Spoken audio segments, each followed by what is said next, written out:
when my brother and I got kidnapped together. The kidnappers politely requested my parents to choose just one of us to save. At that exact moment, the memories of being a completely worthless stand-in hit me like a freight train. I knew for a fact that my parents would not hesitate to choose my golden boy brother and toss me into the recycling bin. Therefore, I decided it was high time to ditch this wealthy, toxic family of mine right here, right now. Right on cue, my mother, Beatrice Thorne, spoke up. We choose the older son. My father, Arthur Thorne, shot me a look of fake guilt mixed with a pathetic sense of helplessness. My sister, Chloe Thorne, didn't hesitate for a microsecond. I choose my brother Thomas. As for my lovely fiancée, Evelyn Vance, after a cinematic, dramatic pause, she looked at me with an apologetic gaze heavily sprinkled with guilt and slowly uttered, I choose Thomas.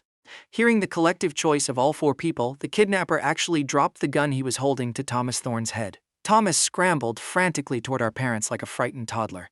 The kidnapper then looked at me with genuine pity and mocked, Man, you are truly pathetic. The Thorne family has 2 sons, yet you're the only one treated like disposable trash. This entire family is cold-blooded, and even your fiancé belongs to the streets. Next life, remember to pick a decent family to respawn into. Thomas was about to say something heroic, but I beat him to the punch. You're absolutely right. I have terrible luck being stuck with a family like you guys. In my previous life, Thomas had constantly persuaded the kidnapper, eventually softening the guy's heart and getting me released. But this time, I wasn't about to give Thomas the stage to play the benevolent savior. My mother, Beatrice, stared in horror at her youngest son, who was usually as obedient as a lapdog. How could you think like that? She said with bitter disappointment. We only chose your brother because he was kidnapped once before. He suffered so much and barely escaped. We just don't want him to go through that trauma a second time, I replied with ice in my veins. So what you're saying is, I deserve to endure this? My father, Arthur, hastily interjected. We will figure out another way to guarantee your safety. Why are you being so unreasonable and holding a grudge against us? Oh, I knew exactly what his so-called safety guarantee was. They had prepared a tiny, sad little lifeboat at the bottom of the cliff. I gave a cynical laugh. Am I not even allowed to hold a grudge? In the 3+ years from when Thomas was kidnapped until he returned, how exactly did you treat me? Let me refresh your memory. You forced me to give up the major I loved, molding me into Thomas's personal shadow. But whenever you remembered I wasn't actually him, you scolded me, and even had the audacity to say you wished I was the one kidnapped back then. Are those the words parents should say to their own biological child?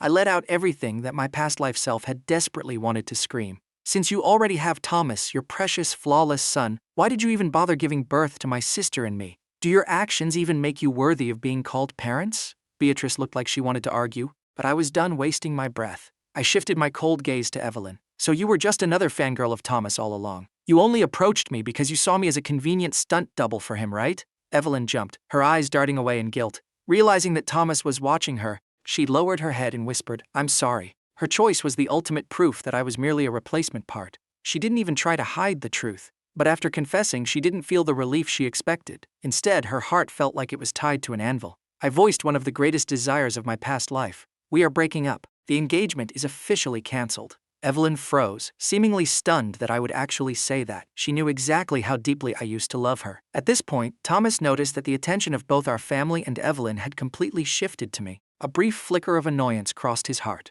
However, when he heard that his parents and the girl who secretly crushed on him had chosen him, his lingering jealousy evaporated. I used to be his shadow. Now, I was just the discarded backup. He didn't mind showing a tiny bit of mercy to his little brother, mostly to stop the kidnapper from getting his way. If I actually fell off the cliff and died, our parents and Evelyn might feel guilty, and over time, that guilt would become a thorn in their hearts. Having studied psychology, he could somewhat guess the kidnapper's mindset. He knew the guy cared deeply about family, so he figured playing the family card might work. He opened his mouth, ready to urge the kidnapper not to do anything rash. But before he could finish his saintly speech, I cut him off. I suddenly stomped my foot down hard onto the kidnapper's foot. Howling in pain, instinct took over, and he dropped the gun to clutch his foot. Seizing the golden opportunity, I spun around, sprinted straight toward the cliff, and yeeted myself off the edge. I was determined not to let Thomas get his way, and I would absolutely never return to the Thorne family. By swan diving off this cliff, I wanted to sever my ties with them completely. After crashing into the water, I quickly slipped out of the ropes binding my hands.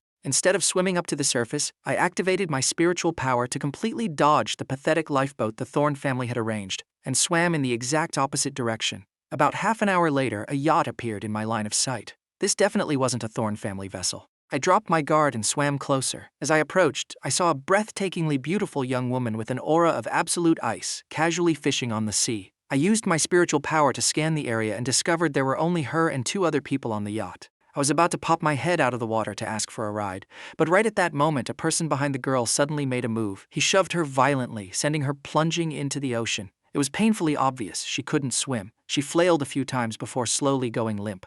Another person on the boat panicked and tried to jump in to save her, but the pusher blocked him. The two began brawling on the deck. I hadn't expected to witness a live-action murder plot. Suddenly, a familiar surge of spiritual power emanated from the drowning girl. I realized instantly that was the spiritual mark I had left on the soul of my lover in my previous life. My eyes lit up and I swam frantically to catch the sinking girl. I gave her oxygen mouth to mouth while simultaneously using my spiritual power to wake her up. Up on the boat, the attacker had been knocked into the water by the other guy. The remaining girl on deck quickly threw a rope down. I grabbed it and hoisted both of us back onto the yacht. After taking her medication, the girl, Serena Sterling, felt the chest pain and suffocation ease up. Pale as a ghost, she looked up at me and said, "Thank you. You look vaguely familiar." Looking at the heart rescue pills in her hand, my heart melted. Relying on the memories of my past life, I recognized exactly who she was. Serena Sterling. She looked surprised. "You know me?" I smiled. "You're the famous campus goddess at our university. I've seen you around. I'm your junior. My name is Liam Thorne." Although her soul carried my spiritual mark, she didn't possess any memories of our past life. Serena offered a faint smile. "I'm used to it by now. Thank you for saving me." I waved it off. "It was nothing, just a minor side quest." She asked, "Why were you out in the ocean?" I gave her the rundown. "My brother and I got kidnapped and dragged to a coastal cliff. The kidnappers made my parents and fiancée choose one of us. They all chose my brother. Out of sheer anger and heartbreak, I jumped into the sea to cut ties with them. After finishing my tragic backstory, I asked, 'Can I hitch a ride on your yacht to get back?' Serena smiled gently. "Of course you can." Then, ever so thoughtfully, she added, "There are fresh bathrobes on the boat. If you don't mind, you can take a shower and change out of your wet clothes." The other girl on the boat stared at Serena as if she had just seen a ghost. The notoriously cold eldest Miss Sterling, who historically kept a 10-foot distance from all men, was suddenly displaying an unprecedented level of thoughtfulness. After my shower, I stepped out in a bathrobe. Serena handed me a glass of warm water. "Your clothes have been washed and dried." I took the glass, chugged it in one go, and grabbed my clothes. "Thanks," Serena smiled. "You saved my life. Doing this tiny favor is no trouble at all." I borrowed her phone and dialed a number from memory. As soon as it connected, I said quickly, "Sis, are you free to talk?" Chloe Thorne, panting and sounding deeply worried, asked, "You're not with them, right? Are you okay?" She was currently leading a crew on a lifeboat, searching for me in the nearby waters. I replied, "I'm fine." After I hit the water, I untied myself, swam for a bit, and someone rescued me. Chloe let out a massive sigh of relief. "Thank God you're okay. I'm coming to pick you up right now." I declined. "No need. Keep pretending to search frantically for me." I knew Chloe would be worried sick, which was why I called to give her peace of mind. Chloe was sharp. She instantly caught my drift. "You want to play the missing person game?" I chuckled softly. "If Thomas can play it, why can't I? By the way, back on the cliff, I accidentally noticed someone recording a video from a distance. That was your guy, wasn't it?" In my previous life, Chloe had instructed her bodyguards to record the entire incident. But ultimately, because Thomas successfully talked the kidnapper into releasing me, making him look like a total badass, she never released the footage. Later, that video was stolen by Harper Sterling, Serena's evil half-sister, maliciously edited and posted online. The edited video made it look like the Thorne parents and Evelyn abandoned me, while Thomas stood there looking majestic and calm, heavily contrasting with my supposed misery. In high society, everyone praised Thomas and branded me a useless loser who didn't deserve to stand next to him. But this time, the sequence of events and the outcome had drastically changed. It was our turn to weaponize that video. Knowing I was safe, Chloe completely relaxed. She laughed, praising me. "My little brother really is a genius. I was worried they would play dirty, so I had the bodyguard record everything for evidence." She then turned serious. "What you said on the cliff, did you mean it?" I answered. "Of course I meant it. That's why I asked if the cameraman was yours. Thomas is back, so let him have all his shiny toys back." Did they really think I was drooling over the Thorne family or their corporate empire? This time I'm thoroughly disappointed. A family and parents like that? Good riddance. Chloe stayed silent for a moment, then spoke with a highly satisfied tone. "You finally figured it out. Fine, let's both cut ties with the Thorne family. There's nothing worth sticking around for anyway." Her heart had also completely turned to ice toward our parents. They had completely neglected her, their own daughter, but she wasn't overly furious. After all, from childhood to adulthood, they had never cared much about her anyway. She was used to it. I asked, "Sis, you know how to act, right?" She burst out laughing. "Even though I'm not in showbiz, I'm highly confident in my acting chops. You want me to keep playing the role of the hysterical, grief-stricken sister searching for you, right?" I knew my twin sister from my past life was incredibly smart, which was exactly why the Thorne family intentionally marginalized her. I laughed and praised, "You really are a genius. I'm going to stay missing for a few days before popping back up." You keep searching for me for 2 days and then drop that video. Use the opportunity to officially cut ties with the Thorne family on my behalf. Oh, and help me swing by the Vance residence to cancel my engagement while you're at it. Feel free to spread the word in our circles that Evelyn, that trash-tier girl, got dumped by me. The Thornes and the Vances care about their face above all else, but I don't give a damn. If we're losing face, we're all going down together. Who's afraid of who? Chloe grinned brightly. Brilliant idea. I'll handle everything perfectly. How do I contact you later? I'll buy a new phone and a new SIM card, then let you know, I replied. Deal, Chloe agreed. At that moment, Serena and I got off the yacht. She had her driver bring a car, so the Thorne family's lackeys staking out the port didn't spot me. Serena took me to a luxurious, high-end apartment she owned but had never lived in. As soon as we sat down, someone arrived delivering a brand new phone, a laptop, and a pile of clean clothes and pajamas. After dinner, I asked, "Can I ask you 2 very personal questions? If you don't want to answer, just pretend I never asked." Serena looked up. Go ahead. Normally, she would absolutely never trust a man she had known for less than a day, but with me she felt a bizarre, undeniable sense of trust. Her intuition screamed that I would never harm her. Who is Harper Sterling? She looked slightly taken aback. My father's illegitimate daughter. Why do you ask? I replied. I discovered she was involved in Thomas's kidnapping 3 years ago. I strongly suspect she's also tied to today's kidnapping. I hacked into her phone and computer and found out she's the mastermind behind this. In fact, you getting pushed into the ocean today was also her doing. But she wiped all her communication data clean. Even the telecom companies can't trace it. Serena wasn't entirely shocked. She had suspected Harper, but lacked evidence. The guy who pushed her had been caught, but he stubbornly claimed he acted alone due to a grudge against the Sterling family. Checking his call history and bank accounts revealed nothing unusual. Hearing my explanation, she instantly caught on. You're a top-tier hacker, aren't you? I nodded. World class. If she killed you, she would inherit the Sterling family and your company, right? Does your dad value her? Harper was Charles Sterling's illegitimate child, but high society had no idea. In my previous life, she was only brought home by Charles after Serena and her mother passed away. She quickly took over the Sterling empire by marrying Thomas. Because Serena's mother had been severely ill and hospitalized, I had conveniently looked up her parents' info. They were a famously loving couple in the elite circle. Her mother came from a powerful background, a strong, independent businesswoman who didn't rely on Charles. She wasn't blinded by love, so why, knowing Harper existed, did she not divorce him and instead maintain a happy marriage? Serena looked thoughtful. The Sterling family has few heirs. It's just me and Harper. Back when my dad was studying abroad, during a party, her mother got him drunk and forced herself on him. She got pregnant but didn't tell him, secretly giving birth. It wasn't until my dad returned, met my mom, fell in love, and got married that she suddenly showed up with Harper. My dad had absolutely no contact with her outside of that one trap, so he refused to acknowledge Harper. Her mother had secretly obsessed over my dad for years, but her love was twisted, almost insane. Seeing my dad reject them, on the exact day I was born, she abandoned Harper at the hospital and committed suicide. Even though Harper was the result of a trap, her mother was dead.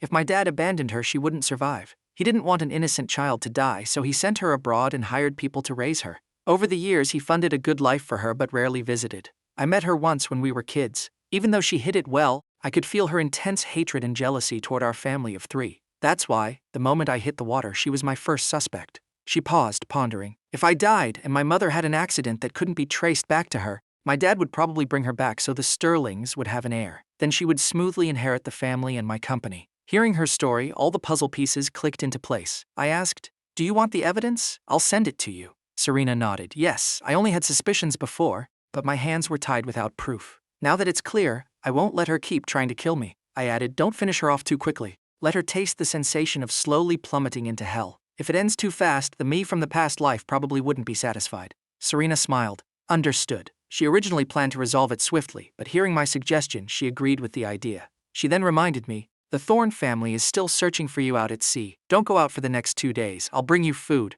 and we can eat together every day. I smiled and nodded. Meanwhile, on a massive anchored yacht, the Thorne parents and Thomas stood on the deck waiting for rescue updates. The latest report was still not found. Beatrice's face looked dreadful, her eyes red. We didn't treat him that badly. Why would he do something so foolish? Yes, I favor my older son, but in my heart I never completely abandoned him. Haven't we fulfilled our duty to raise him all these years? She ranted, equal parts frustrated, anxious, and heartbroken. Arthur sighed. It happened too suddenly. Maybe he just couldn't accept it. He hadn't expected his usually docile youngest son to snap like that. He patted his wife's shoulder. When we find him, we'll sit down and have a proper talk. But deep down, he was already mentally preparing for the possibility that I wouldn't be found. Several hours had passed since I jumped into the ocean, but he didn't dare say it out loud, terrified of jinxing it or triggering his wife again. Beatrice nodded. Keep searching. Bring him back. Thomas remained silent, just supporting his mother. His mind was an absolute mess. The situation had completely derailed from his predictions. He knew exactly who orchestrated this kidnapping,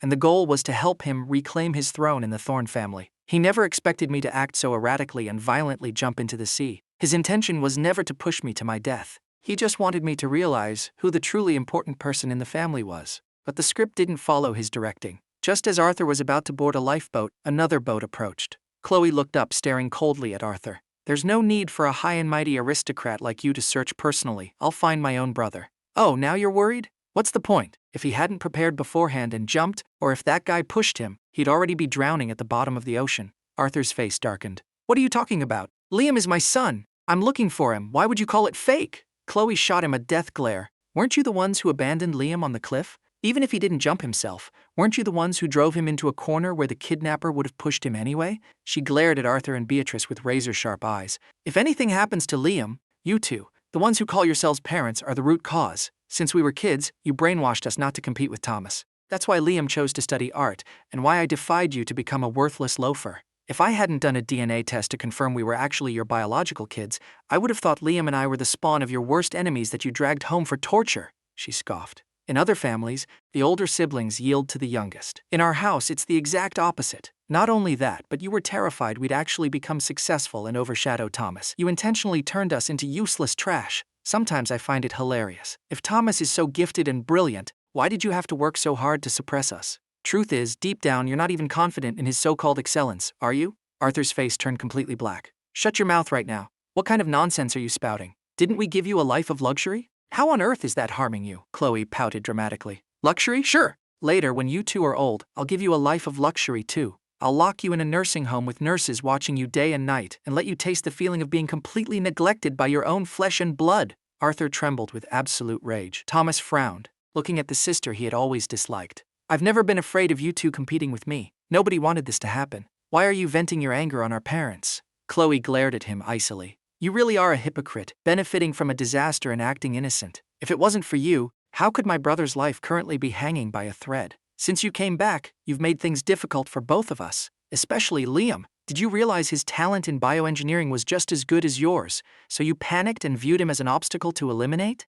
Was this kidnapping just a stunt directed and starred in by you? As for the incident 3 years ago, I absolutely refuse to believe you were an innocent victim. Thomas's face darkened instantly. Chloe, Liam's fate is currently unknown. I understand you're stressed and talking crazy, but I will not accept your slander. If you want to fight for the Thorn family, bring it on. I control my own destiny. I would never harm my own brother over something like this. Chloe laughed mockingly. Oh, save it. Who the hell wants the Thorn family or your precious corporation? You have zero credibility here. Even if you handed the Thorn Empire to Liam and me on a silver platter, we wouldn't take it. We're not garbage collectors. Arthur's expression turned even uglier. Chloe, watch your mouth. Don't cross the line. Chloe rolled her eyes. I'm just stating facts. How is that crossing the line?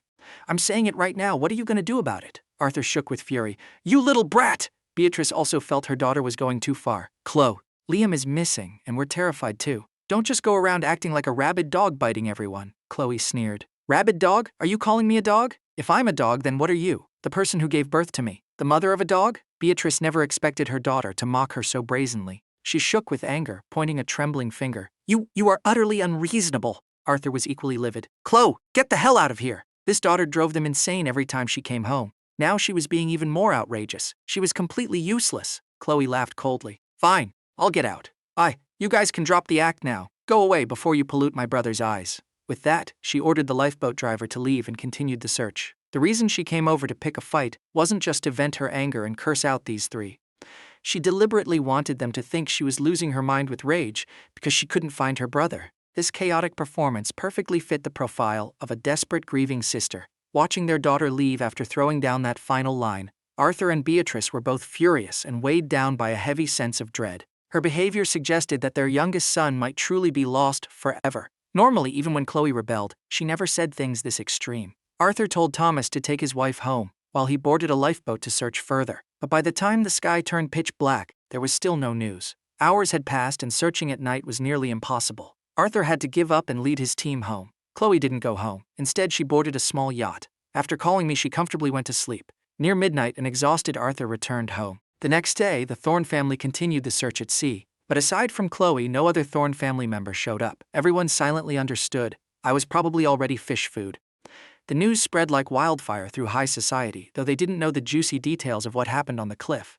Everyone just thought I was kidnapped and pushed into the ocean. Whispers echoed everywhere. What is up with the Thorn family? The older son just gets back from being kidnapped, and now the younger son gets kidnapped and shoved into the sea. His status is unknown, but after this long, there's no way he survived. Chloe continuously searched the sea for 2 solid days. She deliberately neglected her appearance, wearing the same clothes and looking haggard and heartbroken. She even intentionally got out of her car a distance away from the Thorn mansion and walked through a nearby residential area. The neighbors, seeing her state, assumed the Thorn family was preparing for a funeral and came over to console her. Chloe furiously recounted the incident. The consoling neighbors were absolutely stunned and immediately relayed the gossip to their close friends. Rumors travel fast. In just half a day, the entire elite circle knew the tea. My sister and I were proactively cutting ties with the Thorn family. Grandpa Thorn and Arthur were practically paralyzed with rage. They summoned Chloe downstairs, intending to rip her a new one. But Chloe beat them to it. Save your breath. I leaked the news on purpose. I want everyone to know you cold-blooded, irresponsible monsters killed my brother.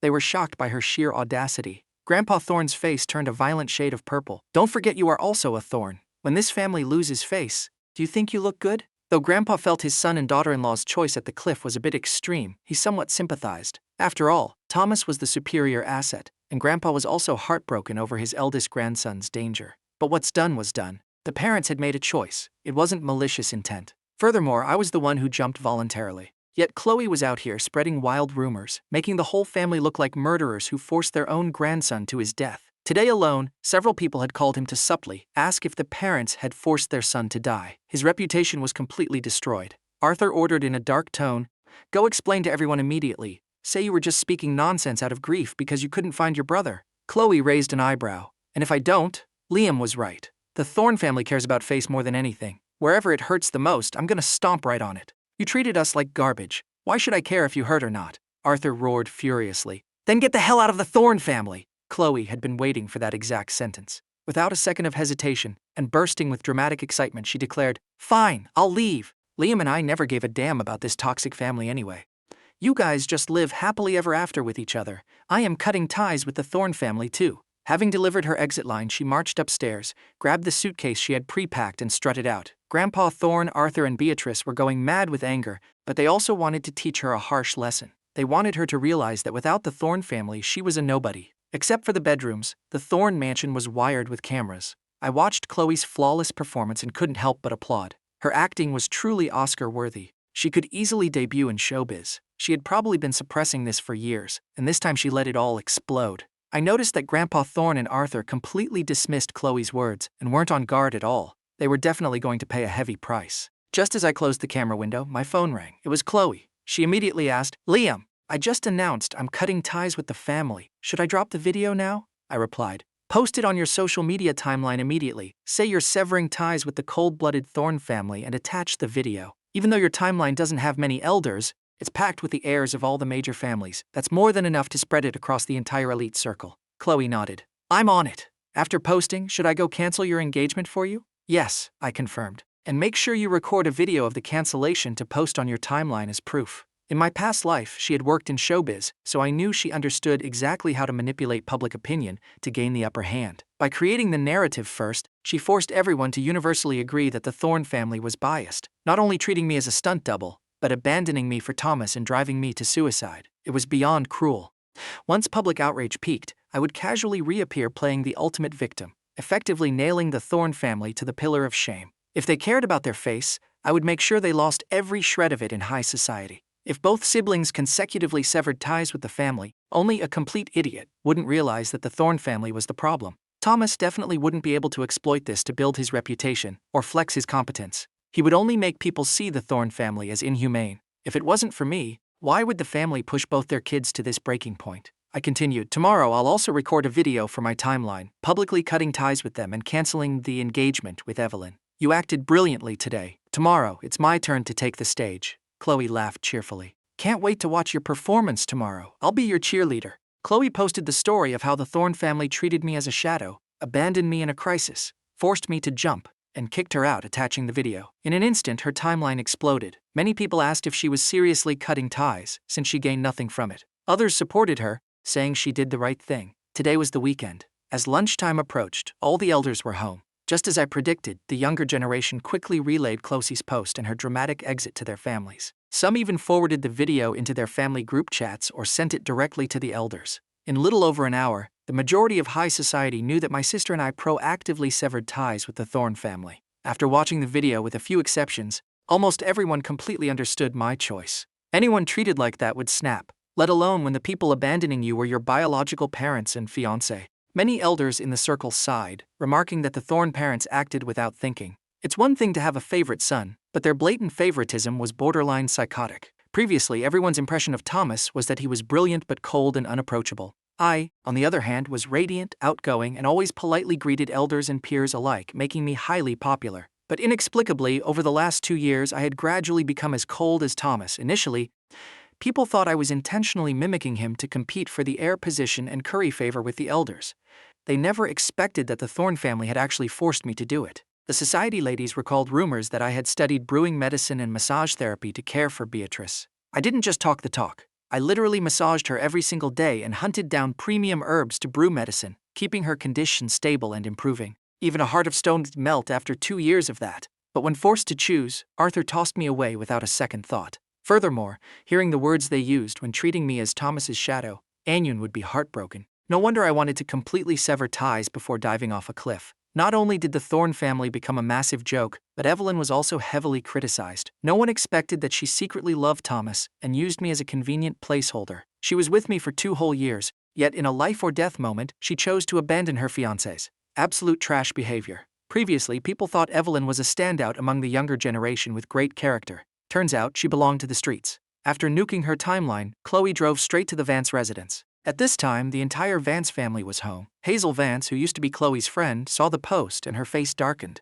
She looked at Evelyn, who was sitting across from her looking utterly haggard, and spat, "I didn't expect you to secretly harbor feelings for Thomas and use his little brother as a stand-in. What you did is disgusting." Evelyn, already in a terrible mood, fired back. "Oh? After Thomas went missing, weren't you the one chasing after Liam too? Did you want to use him as a stand-in as well? Instead of mocking me, you should be figuring out how to cozy up to Thomas." Hazel was stunned. The Vance elders, watching the sisters bicker, grew even more disgusted with the Thorn siblings, especially Thomas. Not only did he cause his own family's toxic favoritism, but he was also hunted by numerous heiresses in the circle. Now he was making the Vance sisters fight. What a walking disaster. Grandpa Vance's face was grim. "Enough! Both of you! Shut up!" He was about to lecture them further when the butler walked in and whispered something. Grandpa Vance nodded, granting entry. Chloe briskly walked in, fired up the video recording on her phone, and announced, "Hello everyone. Today I have come to the Vance residence on behalf of my brother to cancel the engagement." The moment she said that, the younger Vance generation looked at Evelyn with highly entertained,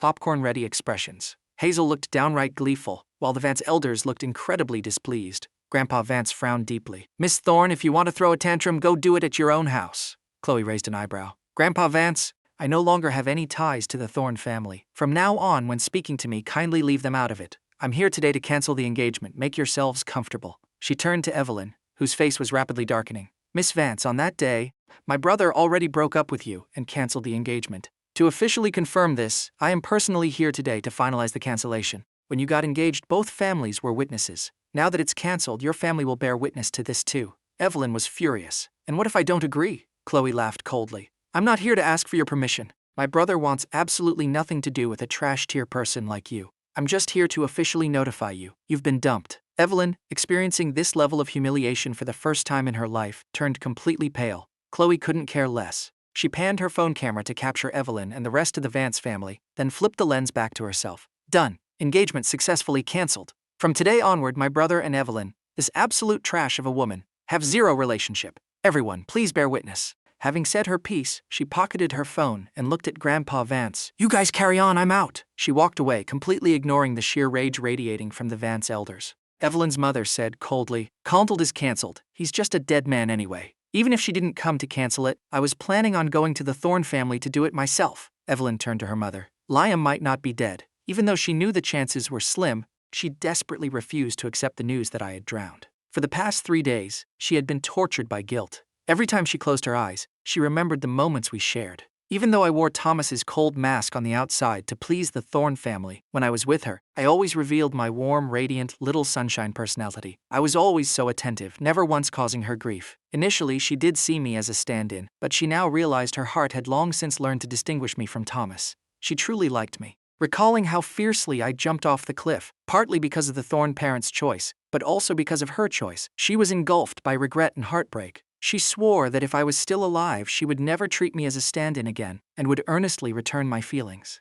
Looking at her daughter, Evelyn's mother guessed her thoughts. She had actually always preferred me because I was polite and gentle, unlike the icy Thomas. But nothing could change the fact that I was likely dead. She said coldly, "Even if he survives and comes back, the Vance family doesn't need a son-in-law like him. We supported your engagement previously because he was the new heir of the Thorn family. Now Thomas is back to reclaim that throne. Judging by the Thorn family's attitude, Thomas is clearly the golden boy. The siblings even cut ties with their family. Even if he lives, he has nothing. How could a guy like that be worthy of the Vance family? Besides, he's almost certainly dead." While she wasn't thrilled that Chloe barged in to cancel the engagement, she fully supported the outcome. Being tied to a dead man was just annoying. Evelyn's father agreed. "Liam's death is primarily his parents' fault. Don't feel too guilty. Even if he survived, you two could never be together." Grandpa Vance told Evelyn, "Your parents are right. Go abroad and rest for a while." Evelyn understood their intent, but her heart remained heavy. She just nodded dismissively. Hazel pouted, thinking Grandpa was biased. If it weren't for the fact that she was the eldest granddaughter, she suspected the heir position of the Vance family would have already been handed to her younger sister. During a family dinner recently, Grandpa had casually mentioned that in the future, the company would be led by the most capable person. She felt he was hinting that if she graduated and entered the company but Evelyn outperformed her, she'd be replaced. This piled on the pressure. This afternoon, she had to go find Thomas to comfort him. As long as she successfully married Thomas, her position as heir would be absolutely secure. After leaving the Vance residence, Chloe posted the engagement cancellation video to her timeline. Everyone who saw it expressed sympathy. If a family's son was treated as a stand-in and abandoned in a critical moment, anyone would cancel the engagement. A few hot-headed friends even messaged Chloe asking if she needed to hire someone to throw a sack over Evelyn and beat her up. The Thorn family quickly found out what Chloe had done. Grandpa Thorn was so enraged his blood pressure spiked, and he nearly fainted. Upon waking up, he smashed his favorite Yixing clay teapot. Arthur and Beatrice were equally furious. What did we do to deserve giving birth to this vile creature? That little bitch actually had someone record a video that day and posted it for everyone to see. She publicly cut ties and then ran to the Vance house to cancel the engagement. How insolent! Arthur slammed his hand on the table. Next time I see her, I'll break her damn legs. That ungrateful wretch. He never expected Chloe was actually serious about cutting ties, let alone pulling a stunt like this that left them zero time to react. Multiple people had messaged him with thinly veiled sarcasm, accusing him of forcing his son to jump into the ocean and forcing his daughter to publicly disown them. Where was he supposed to put his face now? Where was the Thorn family's dignity? Beatrice was fuming. "She's intentionally ruining our reputation. Imagine how many people are going to mock and criticize us behind our backs after this." Thomas supported Beatrice, rubbing her back and saying smoothly, "Mom, don't be angry. Your health is more important. Chloe has always acted recklessly. No one can stop her." He was actually furious too. With Chloe throwing this massive tantrum, what would outsiders think of him? That his parents abandoned his little brother and drove him to suicide just for him? This was hardly a good look for his reputation. Hearing his words, Beatrice grew even angrier. "I never should have given birth to that vile thing. Good thing she got the hell out of the Thorn family. Saves me the headache," Arthur agreed. "Our family doesn't need a daughter like her. If she wants to cut ties, let her. Don't ever dream of stepping half a foot back into the Thorn household." Hearing his parents' words, Thomas was highly satisfied. What he wanted most was for Chloe to never return. Unfortunately, I had unexpectedly gone insane and jumped into the sea, deviating entirely from the script Thomas desired. Over the past 2 days, the atmosphere in the Thorn household was suffocating.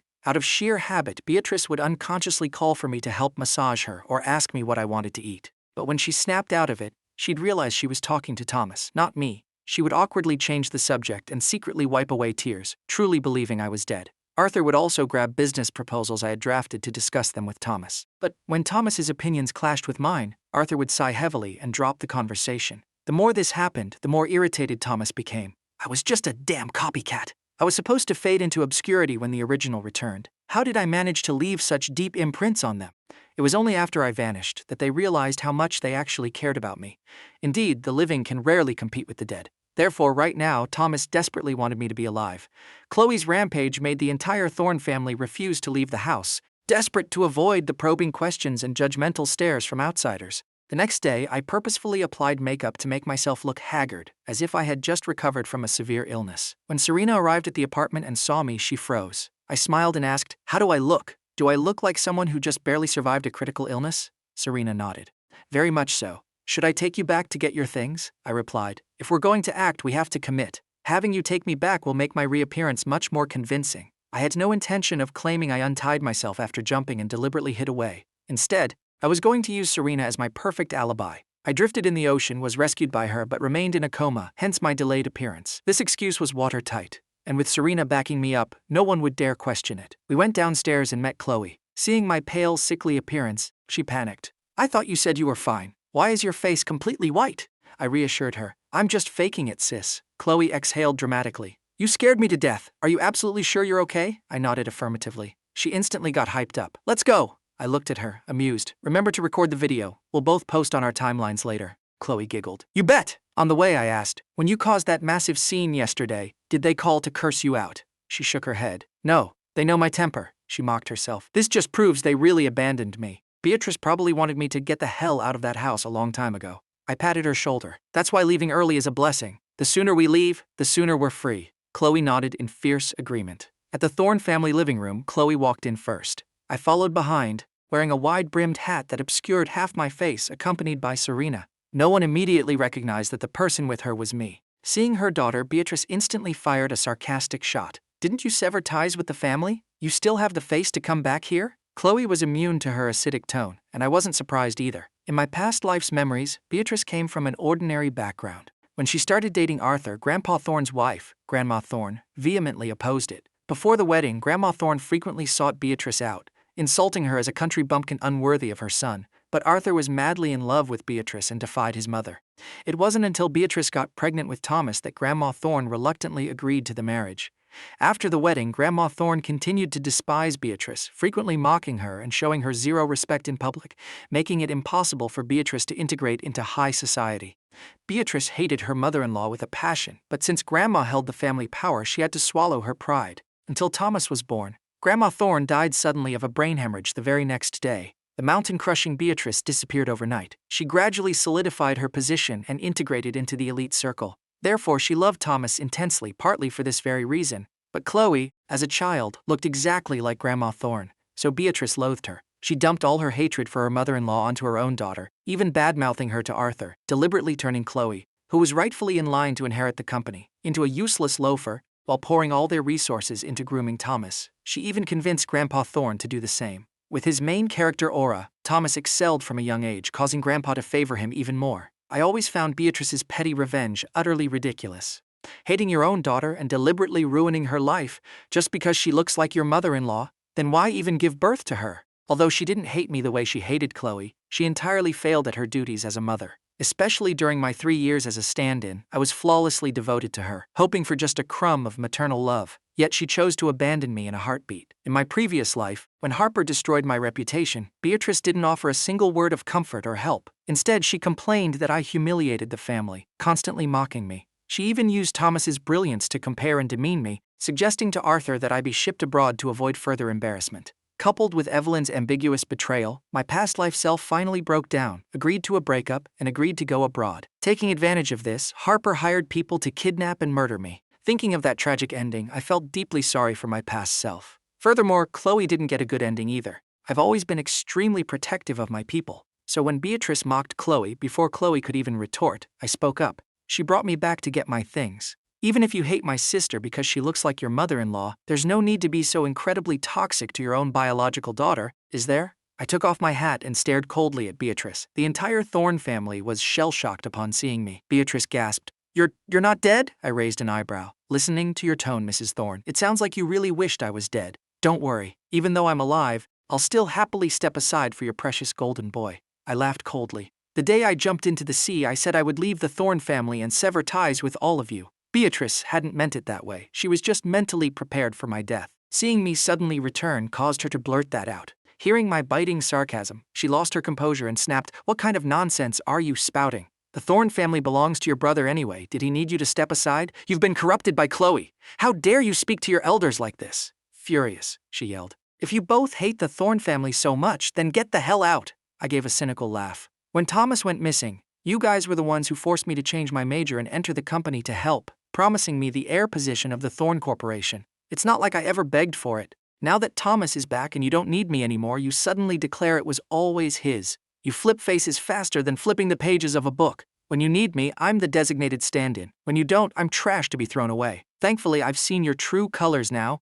Otherwise, I wouldn't even know how I'd end up dead. I don't give a damn about the Thorn Corporation, I continued, my voice tinged with dark fortune. I only agreed to be a stand-in because I valued family. I won't deny that lacking parental love since childhood made me desperately want to follow your orders, hoping you'd finally look at me and my sister. But the result only brought us total disappointment. Beatrice had been feeling intensely guilty for the past few days, mourning my presumed death. But now, this formerly obedient youngest son was firing venomous, resentful words at her, each one hitting like a poisoned dart. She couldn't handle it. She argued back. Lacking parental love? Have you or your sister ever lacked for anything since you were kids? You live better than countless others, isn't that enough? I burst out laughing. So you think giving birth to a kid, feeding them, and giving them clothes is the full extent of your responsibility? If you treated us equally, we wouldn't have a single complaint. But from childhood, Thomas was nurtured and raised by your side, while my sister and I were tossed to the maids. Every time Thomas had a parent-teacher conference, no matter how busy you were, one of you always went. But for my sister and me, you just sent an assistant. You wanted Thomas to inherit the company, so you deliberately turned us into useless trash. You forced my sister to become a loafer and suppressed my potential. Is this what parents are supposed to do? Usually, only an evil stepmother pulls stunts like this. But you are our biological mother. Honestly, if my sister hadn't done a DNA test, I would strongly suspect we weren't even your real kids. I paused for a moment. You raised us. Isn't that literally the bare minimum? The law dictates parents must raise their children to adulthood. If you didn't, you'd be breaking the law. I highly doubt the prestigious Thorne family would want that kind of scandal. I continued, even though we are cutting ties with you, when you reach the age where you need care, we will provide the absolute best nursing home for you. I guarantee it won't be any less than what you provided for us. We can even write this into the severance agreement. My parents' faces cycled between green and white. They didn't know how to rebut, trapped between fury and embarrassment, because every single word I said was a factual nuke. They truly hadn't cared for us, and they truly never attended our parent-teacher conferences. Beatrice never expected that taking a single dive into the ocean would make me sharper and more ruthless than even Chloe. Arthur was also shocked that his obedient son had suddenly turned so razor-sharp, but he didn't suspect a thing, because on the day I jumped, I had displayed a similar outburst. He just assumed they had completely broken my heart. He said we didn't do it on purpose that day. I understand you're resentful, but is it really necessary to sever ties and demanding to sign a contract? Isn't that taking it too far? I nodded firmly. Absolutely necessary. I refuse to be exploited by you people a second time. What if I actually achieve something great in my industry later on, and you try to let Thomas steal the credit? Wouldn't I be living under his and your shadow for the rest of my life? In my past life, that exact scenario had happened. My face turned grim and I sighed with feigned helplessness. My sister and I just want to live for ourselves from now on. These words caused Arthur, Beatrice, and Thomas's expressions to shift drastically. Thomas glared at me coldly. Liam, I wouldn't stoop so low as to do such a thing. I have more talent and capability in this industry than you. Don't use your delusional hypotheticals to insult me. I looked at him and smirked. Oh, so you wouldn't stoop so low? I genuinely hope you keep your word in the future. Thomas straightened his back, radiating arrogance. Of course. I have my own pride. I laughed coldly. Your pride is truly valuable. Thomas felt the hidden sting in my words but didn't want to continue the topic. He stated, you don't need to mock mom and dad just because they chose me. I apologize for what happened. Before he could finish his noble speech, I raised a hand to cut him off. I have zero interest in hearing your garbage. As the ultimate beneficiary of this mess, you are the least qualified person to stand here and preach to me and my sister. I turned to Serena. Are the lawyers you hired here yet? Serena nodded. They're at the gate. I'll have them come in. I nodded, then turned to Beatrice. The lawyers my sister and I hired have arrived. Tell your butler to open the gate. Only at this moment did Beatrice finally notice the young woman accompanying us. She originally assumed it was one of Chloe's friends, but looking closely, she recognized Serena Sterling, the heir to the Sterling family. She quickly ordered the butler to open the gate, then stared at Serena, her mind racing with confusion. The Thorne family and the Sterling family operated on completely different tiers and rarely interacted. She had never heard of Chloe being friends with Serena. It made zero sense. I spoke up. I fell into the ocean and nearly died. Thankfully, Serena saved my life. She was kind enough to bring me back here to sign the severance agreement, grab my ID, and transfer my household registration. The entire Thorne family was flabbergasted. Not only did I survive and get rescued by Serena, but I had actually formed a connection with her. Thomas stared at Serena in absolute shock. He had accidentally found out that Harper was planning to assassinate her, and he had even arranged for some people to assist. He never expected Serena to not only survive, but to be the one who rescued me. Everything was completely spiraling out of his control. I secretly observed Thomas, catching the flash of shock and disappointment in his eyes when he looked at Serena. This confirmed my theory. Thomas didn't just know Harper's identity, he actively knew about her assassination attempt on Serena. Seeing Serena alive actually disappointed him. The connection between Thomas and Harper went far deeper than the kidnapping incident 3 years ago. If Serena died, Harper would inherit the Sterling Empire, which would enormously benefit Thomas. That was exactly why, when Chloe went to the Vance family to cancel my engagement, the Thorne family didn't object, but actually supported it in secret. They absolutely knew Thomas and Harper were planning to get together. Compared to the Sterling family, the Vance family was inferior in status, power, and wealth. The kidnapping involving Thomas and me, although executed by Harper, definitely had Thomas's fingerprints all over it. He wasn't innocent. I had hacked Harper's phone and found out that recently, Thomas had been constantly complaining to her. He whined that after 3 years of being kidnapped, his life back at the Thorne family wasn't the same. He hinted that his little brother had stolen his parents' affection and his heir status. If only he could make his little brother realize he was just a stand-in, everything would return to normal. Harper, being completely obsessed with him, took action against me. I even discovered far more entertaining secrets about our perfect Thomas. His reaction to seeing Serena just cemented my theories. Harper destroying my reputation in the past life absolutely had Thomas's backing. He didn't get his own hands dirty. He killed without a knife. He manipulated Evelyn into thinking I was unfaithful because she was pursuing him, prompting him to firmly cancel their engagement. His subtle manipulations caused Evelyn to vent all her rage onto me. He truly was the main character of this little world, always maintaining a spotless image while all the dirty work was done by the female lead or the villains. Evelyn didn't get a good ending either. Desperate to win Thomas back, she clashed with Harper, got counterattacked by the combined forces of the male and female leads, and became the ultimate villainess. Ultimately, Harper hacked the Vance family's company, stole their core technology, merged it with Serena's pharmaceutical company, which she had stolen, and thrived. Decades of Vance family research was usurped by Harper, leading to broken supply chains and near bankruptcy. Harper even publicly declared that this was the price Evelyn paid for fighting over a man, using her to establish dominance in the Sterling family and high society. Confirming my theories, I stopped paying attention to Thomas. Hearing my words, Arthur and Beatrice's expressions shifted again. They assumed I had been utterly corrupted by Chloe, dragging outsiders into family matters, and even using the Sterling heir to bring in lawyers to cut ties. This was ripping their face to shreds. Despite their guilt and grief over the past few days, this was too much. Grandpa Thorne, who hadn't spoken since the beginning, was now livid. The outrageous behavior of his grandson and granddaughter would cause the Thorne family to lose face yet again and leave a terrible impression on the Sterling heir. The Thorne family had always desperately wanted to collaborate with the Sterling Pharmaceutical Company. He calculated that if they could bridge a connection with the Sterlings, the Thorne family could ascend to the next level. I said, Serena is also my witness. My sister and I brought the lawyers. Let's just sign the severance agreement now. The reason I brought lawyers is to ensure this cut is absolute, preventing you from using the family card to leech off me if I ever succeed in the future. This agreement guarantees that whatever happens to my sister and me, it has zero relation to the Thorne family. Grandpa Thorne's face darkened. Liam, you've always been so understanding. Why are you being so foolish this time? Your parents' choice was agonizing and forced. They didn't do it on purpose. They even prepared a lifeboat and searched for you for days. It's not that they don't care about you. Now that your brother is back, you can absolutely stay and work at the Thorne Corporation. I promise to give you 1/3 of my shares. The two brothers can unite and build the company into an empire. Stop being so stubborn. He wanted to keep me for 2 reasons. First, to exploit my connection with the Sterlings. Second, I had genuine talent in biomedical engineering and could support Thomas as a highly useful tool. He believed the Thorne family should unite for the sake of the corporation. Hearing his speech, I smirked. As expected, the older Ginger is the spiciest. His wordplay was top tier. The Thorne family currently held 55% of the Thorne Corporation shares, but he had already transferred the vast majority to his eldest son. The other 2 sons held 5% each. Grandpa Thorne only held 10% himself. He said he'd give me 1/3 of his shares, which equated to a measly 3% of the total company. Outsiders wouldn't know the math and would assume he was being incredibly generous by giving me 1/3 of the Thorne Corporation. Furthermore, did he really think I would stay at the Thorne Corporation to endure Thomas and be his shadow forever? I wasn't a punching bag, and I certainly didn't have a humiliation kink.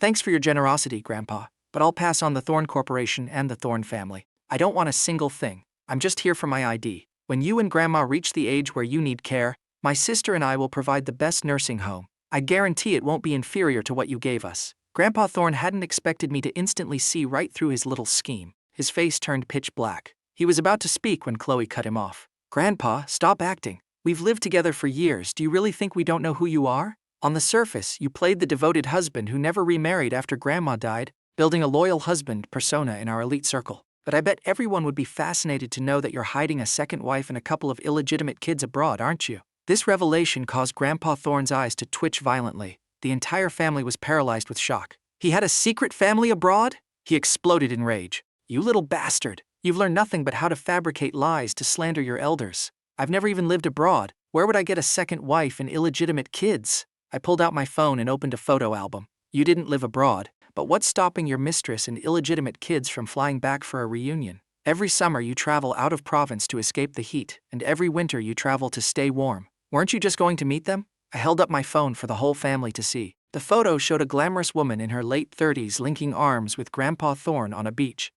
Next to them stood a young man and woman who bore a striking resemblance to him, though given their ages they looked more like his grandchildren. Arthur couldn't hold back. He snatched the phone to look closer. Joined by his 2 brothers and sisters-in-law, they swiped through over 20 photos. Some showed Grandpa being highly intimate with the woman. Others showed him with his arms around the younger pair, looking like a picture-perfect family. Grandpa Thorne had no idea I possessed these photos. He stood there, stiff as a board. Chloe laughed. Grandpa, you might be old, but you certainly have stamina. This girl is younger than your own son, and you generously wired vast sums of money to your mistress and illegitimate kids to buy mansions and estates abroad. The total value is easily several times more than that measly 3% share you tried to bribe your own biological grandson with. Grandpa Thorne was so dizzy with rage he pointed a trembling finger at me and Chloe. You two are unbelievable. You want to cut ties? Fine, cut them. You think your wings are hard enough to leave the Thorne family? Let's see what you amount to. Feeling the shocked and furious glares from his sons, daughters-in-law, and grandson, Grandpa Thorne's head spun.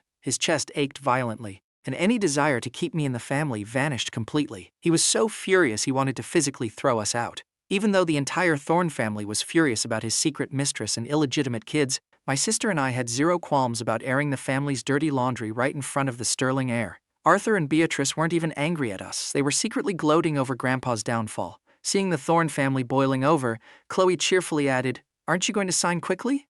Who knows how many more disgusting secrets of the Thorne family we might expose next." I snatched my phone back from Arthur and waved it around.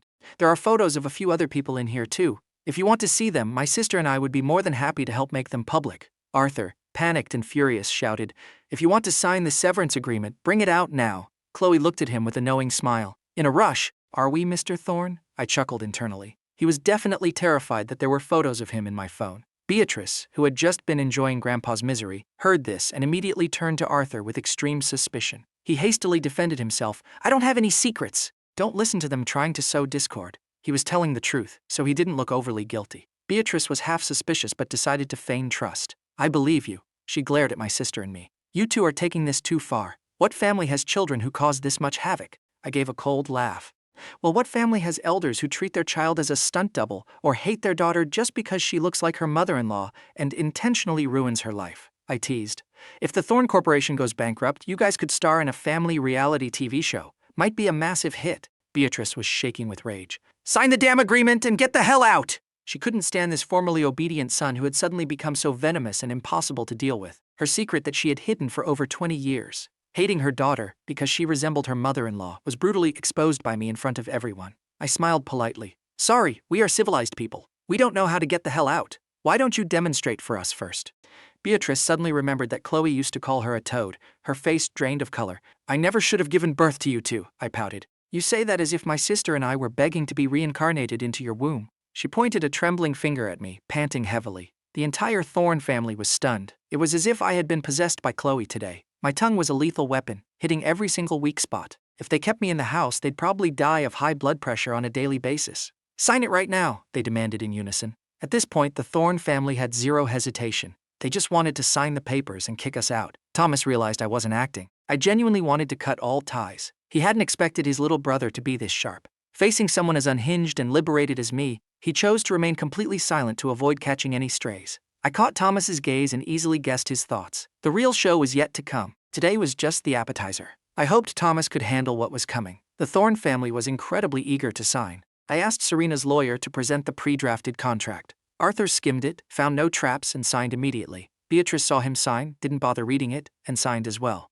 Grandpa Thorne, as the head of the family, was also required to sign. He read it carefully, realized the agreement was actually highly beneficial to the Thorne family. We demanded absolutely nothing and still promised to pay for their nursing home, found no reason to object, and furiously signed his name. The 3 contracts were finalized. My sister and I signed and pressed our thumbprints. Serena signed as the official witness, which made the Thorne family feel even more humiliated and awkward. Chloe carefully packed away our copies of the contract. From this moment on, my brother and I have absolutely zero connection with the Thorne family. Complete severance. I smiled. Exactly. Finally, we're free. I turned back to the Thorne family. My documents are upstairs in my old room. Send a maid up with me to get them, lest you accuse me of stealing something later on and I can't clear my name. Grandpa Thorne glared at me, finally realizing he had severely misjudged me. I was never a docile little lamb. I was a white-eyed wolf. He pointed to a nearby maid. Follow him upstairs to get his things. Otherwise, we wouldn't be able to clear our names either. I went to my old room, grabbed only my ID and essential documents, and touched nothing else. After we left, Grandpa Thorne clutched his chest. Looking like he was about to faint from pure rage, he declared, "From now on, if those two brats run into any trouble, absolutely no one is allowed to help them. Those ungrateful bastards dared to challenge my authority and dig up secrets I've hidden for years. They'll be the death of me." The rest of the family, having also been driven to the brink of insanity by my sister and me, nodded in vehement agreement. Grandpa Thorne stood up. "I'm going to my room to rest." But his second son blocked his path. "Dad, don't be in such a rush to rest. You should explain the situation regarding your second wife and illegitimate children first." Arthur and his third brother immediately chimed in. The three half-brothers had always fought secretly for dominance and absolutely did not want an illegitimate sibling stepping in to demand a slice of the pie. Unable to find an excuse to escape, Grandpa Thorne was forced to sit back down and engage in a screaming match with his own sons. Outside, the three of us got into the car. Chloe pulled her phone out of her bag to check it. She had intentionally used a bag with an open side to expose her camera lens, setting it to record before we even entered the Thorne mansion. Reviewing the video, she grinned. "Got it all perfectly on tape. When should I post it on my timeline?" She was incredibly hyped up, dying to see if Grandpa Thorne would literally be hospitalized with rage once his dirty laundry was aired to the entire elite circle. As for Beatrice, who cared entirely too much about her face, having her absurd reason for hating her daughter exposed would probably cause her countless sleepless nights. Seeing her impatience, I laughed. "If you want to post it, do it right now." Chloe giggled mischievously. "Let me send you the video. We'll post it together." She had previously thought that leaving the Thorne family would make her sad, but actually doing it felt incredibly liberating and exhilarating. I received the video, drafted a post. Officially severed ties with the Thorne family. I am a free man now. Attached the video and hit post. This video practically guaranteed I would leave an unforgettable, terrifying impression on everyone's minds. Besides the news of us proactively severing ties, everyone now knew about Grandpa Thorne's secret family. His pristine image collapsed instantly. Through the video, many eagle-eyed viewers also noticed the guilty expressions of several other Thorne family members. Some people even commented or privately messaged me, asking what other dark secrets the Thorne family was hiding. I simply replied, "Just wait and see." This made everyone even more curious, eagerly anticipating the next episode of the drama. This utterly unique, unprecedented video spread like wildfire across the elite's circles. Everyone who needed to know and everyone who didn't knew exactly what happened. Within the social circles of my sister and me, one of our cousins, utterly exhausted by his dad, and Grandpa screaming at each other in the living room, casually scrolled through his social media. Seeing our posts, his eyes nearly popped out of his head. "Sister Chloe and Liam just posted a video on their timelines." The chaotic living room instantly plunged into dead silence. Everyone frantically grabbed their phones. After watching it, Grandpa Thorne violently smashed his phone onto the floor. "Those little bastards. I'm this old and they actually dug up my secrets. The photos they have are crystal clear. Where am I supposed to put my face now?" He was so furious he literally passed out, sending the family into a panic as they rushed him to the hospital. Halfway there, he woke up, but decided to fake being unconscious so his sons wouldn't keep interrogating him about his secret family. In his mind, he cursed sister and me endlessly. Arthur was brutally mocked by his two brothers and sisters-in-law, who ridiculed him for failing to educate his children, causing the family continuous massive humiliation. He never expected Chloe would dare to secretly record them. If he had known, he would have smashed her phone on the spot.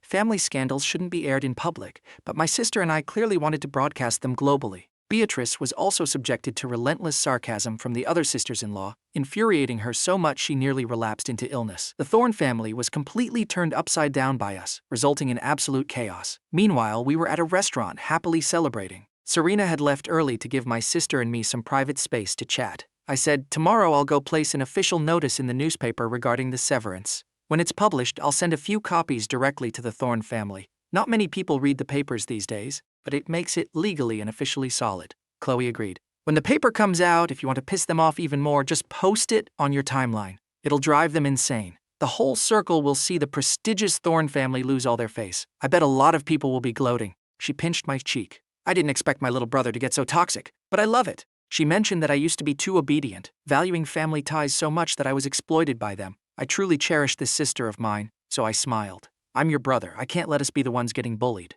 While we were talking, Chloe's phone rang. I accidentally saw the caller ID, and the smile in my eyes instantly vanished, replaced by a glacial chill. Chloe didn't notice my shift in demeanor and quickly answered. The person on the other end aggressively interrogated Chloe. You cut ties with the Thorne family without even asking for my opinion? Do you even consider me your boyfriend anymore? Chloe was stunned. Was I supposed to ask for your permission before cutting ties with my own family? The voice roared back. I thought you were joking. Who knew you'd actually do it? Is your brain full of water? Did your brother instigate this? If he hadn't added that last sentence, Chloe might have tried to coax him, but now she was furious. What does my brother have to do with this? I was the one who took him to cut ties. I haven't been able to stand the Thorne family for a long time. Did you not know that? Whose side are you on anyway? The guy on the other end exploded. Chloe, you are unbelievable. With an attitude like this, you're done. Then he hung up. Chloe slammed her phone down, her face looking terrible. I asked, was that Tristan Hayes? She nodded. Yeah, he saw my post about cutting ties and wasn't happy. She sighed in frustration. What was wrong with my attitude just now that made him hang up? He's being so unreasonable.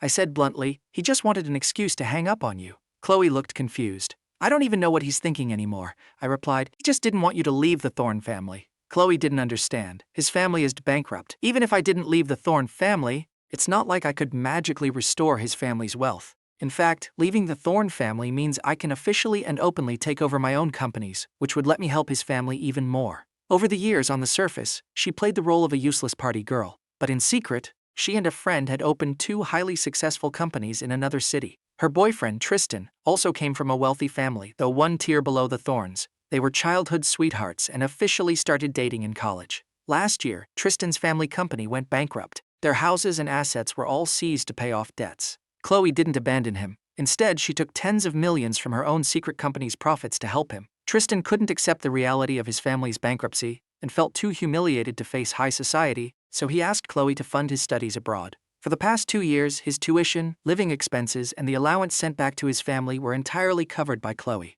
I paused, then asked, Sis, since he went abroad, haven't you checked to see if he's been acting intimately with anyone else lately? Chloe jolted. What did he do? I opened my phone, pulled up my email, and brought out several photos. Take a look for yourself. Chloe took the phone and saw Tristan acting incredibly intimate with a beautiful, elegant young woman. Although they hadn't technically crossed any physical boundaries in the photos, the vibe between them was intensely ambiguous. Especially Tristan's eyes. The way he looked at that girl was pure infatuation. Chloe's face turned completely black. He's planning on cheating on me? Who is she? Do you know her? I didn't hide it. That is Harper Sterling, the illegitimate daughter of the Sterling family. She is also the person who orchestrated Thomas's kidnapping 3 years ago. She intentionally approached your boyfriend and seduced him into falling for her. Right now, they're just in the ambiguous phase. She hasn't used him to control you yet. Chloe was horrified. The Sterling family has an illegitimate daughter? She kidnapped Thomas? But wasn't he locked up by foreign kidnappers who forced him to research new medical equipment before he escaped 3 years later? Everyone believed that lie because the foreign faction, according to Thomas,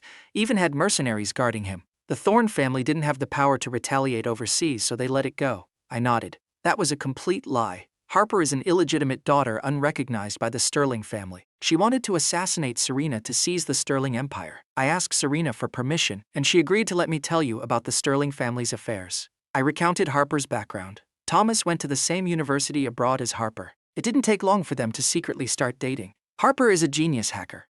During college and after Thomas returned to our country, she used her skills to help him significantly. She orchestrated his kidnapping because she found out he got engaged to Hazel Vance back home. Furious, she had him kidnapped while he was on a business trip abroad and locked him up. But Thomas was a completely willing participant. Over the past 3 years, they lived together, ate together, and traveled together. The so-called imprisonment was just their twisted little romantic game. Harper only released Thomas because he promised to return and cancel his engagement with Hazel. Chloe was absolutely floored. So, Thomas isn't the noble, innocent victim he pretends to be? He was playing around behind everyone's backs this whole time, she asked. Did he know Harper was an illegitimate child? I replied, during college he probably didn't know. He likely just saw Harper as a fun distraction, which is why he returned home to get engaged to Hazel. But after getting imprisoned and discovering her true identity, and hearing her promise to seize the Sterling family, he immediately calculated the benefits, decided to dump Hazel, and went back to Harper. I found all of this out using my tech skills. I continued,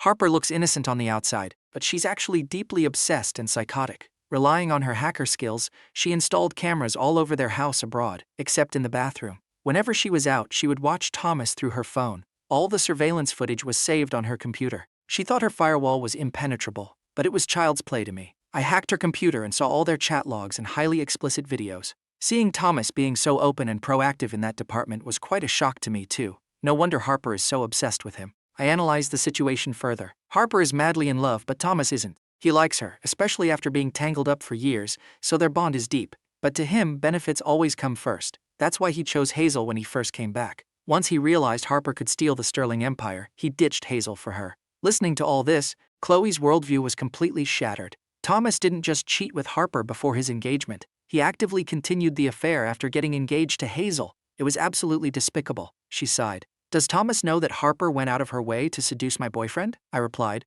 Probably not. Thomas gladly accepts love triangles and squares for himself, but he absolutely hates it when Harper gets tangled with other men. Right now, Harper is only seducing your boyfriend. She hasn't gone any further. It's Tristan who is slowly getting obsessed and being used. If you look closely at the photos, Harper is deliberately playing hard to get, pulling and pushing, while your boyfriend is throwing himself at her. Hence the ambiguity. But she only truly loves Thomas. With anyone else, she's just faking it to use them. She would never actually get intimate with them. Therefore, Hazel and your boyfriend are both just clueless pawns. Chloe gave a self-deprecating laugh. I should have realized sooner that he wasn't the same person anymore. I never expected him to change this much. Seeing that she wasn't overly devastated, I breathed a sigh of relief. In the memories of my past life, when Harper returned to the country, Chloe's boyfriend returned with her. Tristan constantly made things difficult for Arthur. Initially, I thought he was doing it to avenge Chloe. It wasn't until right before I died that I learned from Harper that Chloe's legs were broken because of Tristan. That was why I absolutely loathed the guy.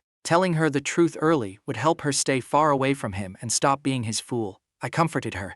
They won't have a good ending. Let them be smug for a little while, it doesn't matter. Who knows? Maybe your boyfriend will come crawling back on his knees begging you to take him back later. Tristan was a ruthless and highly pragmatic opportunist, Chloe sneered. If that day ever comes, I'll turn around and walk away without a second glance. She accepted the breakup because she had fallen out of love, but she absolutely could not tolerate being betrayed and cheated on. I smiled. Discovering his true colors now is a good thing. I winked at her. If you turn around, you might just see a much more beautiful scenery. Like a certain junior of yours, who secretly has a massive crush on you, for example. In my past life, when I was forced abroad, Chloe was furious and caused a massive scene at the Thorn House, but she was framed and kicked out. A few days later, Tristan called her, claiming he was being beaten up. She rushed over, only to be ambushed and have her legs shattered by thugs. That was when she finally saw Tristan's true face. Afterward, Tristan callously dumped her and abandoned her. She refused to beg the Thorn family for help, but was discovered by a junior from university who had secretly loved her. He took her to the hospital and cared for her.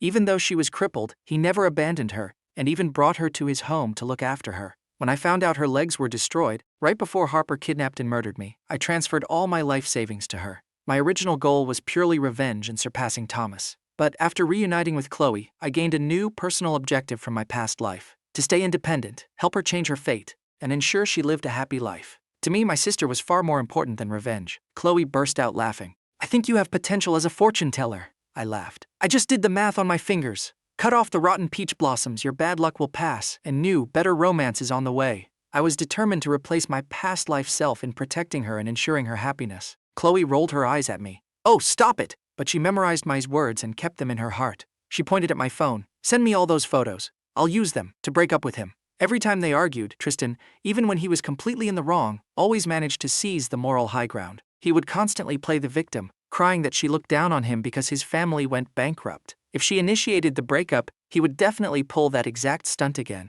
Now she knew exactly what kind of person he was. By throwing the hard evidence in his face, he'd know his place. If he dared to fabricate lies, she would publicly expose his dirty laundry to the entire elite circle. I fully supported this. These photos were prepared specifically for you. Oh, I also have several screenshots of their chat logs. I'll send those too. Chloe looked at the evidence, her face turning green with disgust. This is absolutely repulsive. Saying she wasn't sad at all would be a lie. After all, they had genuinely loved each other, been together for 3 years, and planned to get married. But now, she didn't want to wait another second. She typed out a breakup message. At the same time, my phone rang. I saw it was a video call from Evelyn. I instantly hung up and blocked her without a second thought. She probably saw my timeline, realized I wasn't dead, and decided to call. A two-timing hypocrite like her wasn't worth a second of my time. I had already paved a path for her. When I forced Harper to return to the country, I would let her fight to the death against Evelyn and Hazel, the very people who had harmed me in my past life. Seeing me block Evelyn, Chloe praised. Good job, she sighed. We siblings really have terrible luck. We only ever meet trashy people or get betrayed. I sighed helplessly. Yeah, having terrible luck is just the fate of the cannon fodder in this little world. We're just stepping stones to make the main character look good. I changed my tone. But it's fine. The first 20 years were miserable, but the rest of our lives will be purely enjoying the good stuff. Chloe smiled. Exactly, from now on it's our turn to enjoy life. We tossed aside all the annoying drama and started enthusiastically discussing our plans and the future. In a bar abroad, Tristan hung up the phone, his face still contorted with rage. He was genuinely furious that Chloe dared to sever ties with the Thorne family without consulting him. The tens of millions she had transferred to his father to open a small medical company wasn't enough. He had planned to have Chloe leverage her status with the Thorne family to secure some lucrative benefits for his father's company. Who knew she would just cut ties on a whim, without even discussing it first? He downed a glass of liquor and scrolled through his phone out of habit. He figured within 10 minutes, Chloe would call back begging for forgiveness. When that happened, he would demand that she return to the Thorne family and apologize, claiming the severance was just a joke. If she refused, he would threaten to break up. Chloe loved him and treated him incredibly well. There was no way she could bear to lose him. She would definitely obey and go crawling back to the Thorne family. Just as he was plotting, his phone chimed with a message notification. Tristan saw it was from Chloe. His eyes gleamed with smug satisfaction. As expected, only a few minutes had passed, and she was already messaging to apologize. But when he opened the message, the smug smile on his face instantly shattered. He never expected it to be a breakup text. Chloe actually dared to initiate a breakup? Has she lost her mind? Without hesitation, he drafted an aggressive, interrogating text and hit send. Immediately after, he received over a dozen photos and chat screenshots. Seeing the contents, Tristan's expression mutated violently. Chloe sent another message. We're broken up. We have zero relationship now. From now on, your expenses abroad and the money for your family. Go find that woman you actually like to pay for them. Do not ever contact me again. Tristan's face twisted in horror. Out of sheer habit, he tried to flip the script, wanting to demand where she got the photos and accuse her of stalking him. But his message failed to send. He had been blocked. For the first time ever, Tristan felt true panic. He called Chloe. It rang a few times before being manually declined. He called again, only to find his number was completely blocked. He was furious, but the underlying feeling was sheer panic. He had once genuinely liked Chloe. He was the one who proactively pursued her. But after 3 years, the passion had gradually faded. When he met Harper, he couldn't help but be intensely attracted to her, unknowingly crossing the line into emotional cheating. But Harper had told him she already had a boyfriend back home and couldn't be with him. The more unattainable she was, the more he wanted to conquer her. Harper possessed a mysterious aura that heavily intoxicated him. However, he absolutely did not want to let go of Chloe, because she was his primary source of funding. Being suddenly dumped like this, he couldn't accept it.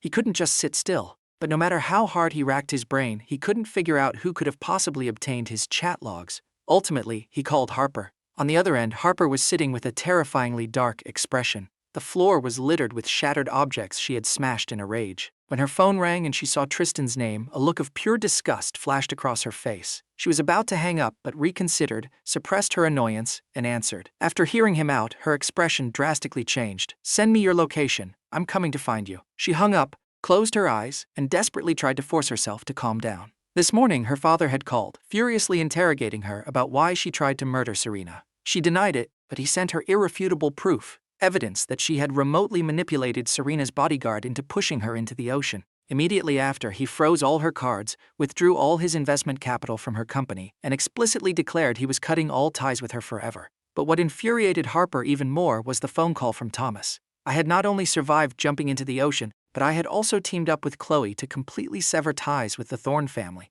This forced Thomas into a defensive position and heavily damaged his reputation. Before she could even brainstorm a way to fix her revenge plan against the Sterling family or figure out how to deal with us, Tristan called to inform her that their photos and chat logs had been sent to Chloe, resulting in Chloe dumping him. All her meticulously crafted plans were collapsing simultaneously. Furthermore, this implied there was a hidden enemy lurking in the shadows. This was the most agonizing realization of all. Therefore, she hurriedly grabbed her car keys and drove straight to the bar to meet Tristan. At the bar, Harper frowned deeply as she found Tristan. Let's go outside to talk. It's too noisy in here, someone might eavesdrop. Seeing her, Tristan acted as if he had found his savior and nodded, standing up. But because he had consumed a massive amount of alcohol, his vision blurred, and he stumbled forward, crashing directly into Harper's arms. She felt an intense wave of disgust and forcefully shoved him away but managed to prop him up so he wouldn't fall. Suppressing her irritation, she snapped, "Be careful!" In that brief, chaotic moment, they looked exactly like a passionately embracing couple, and someone hidden nearby snapped a photo of it perfectly.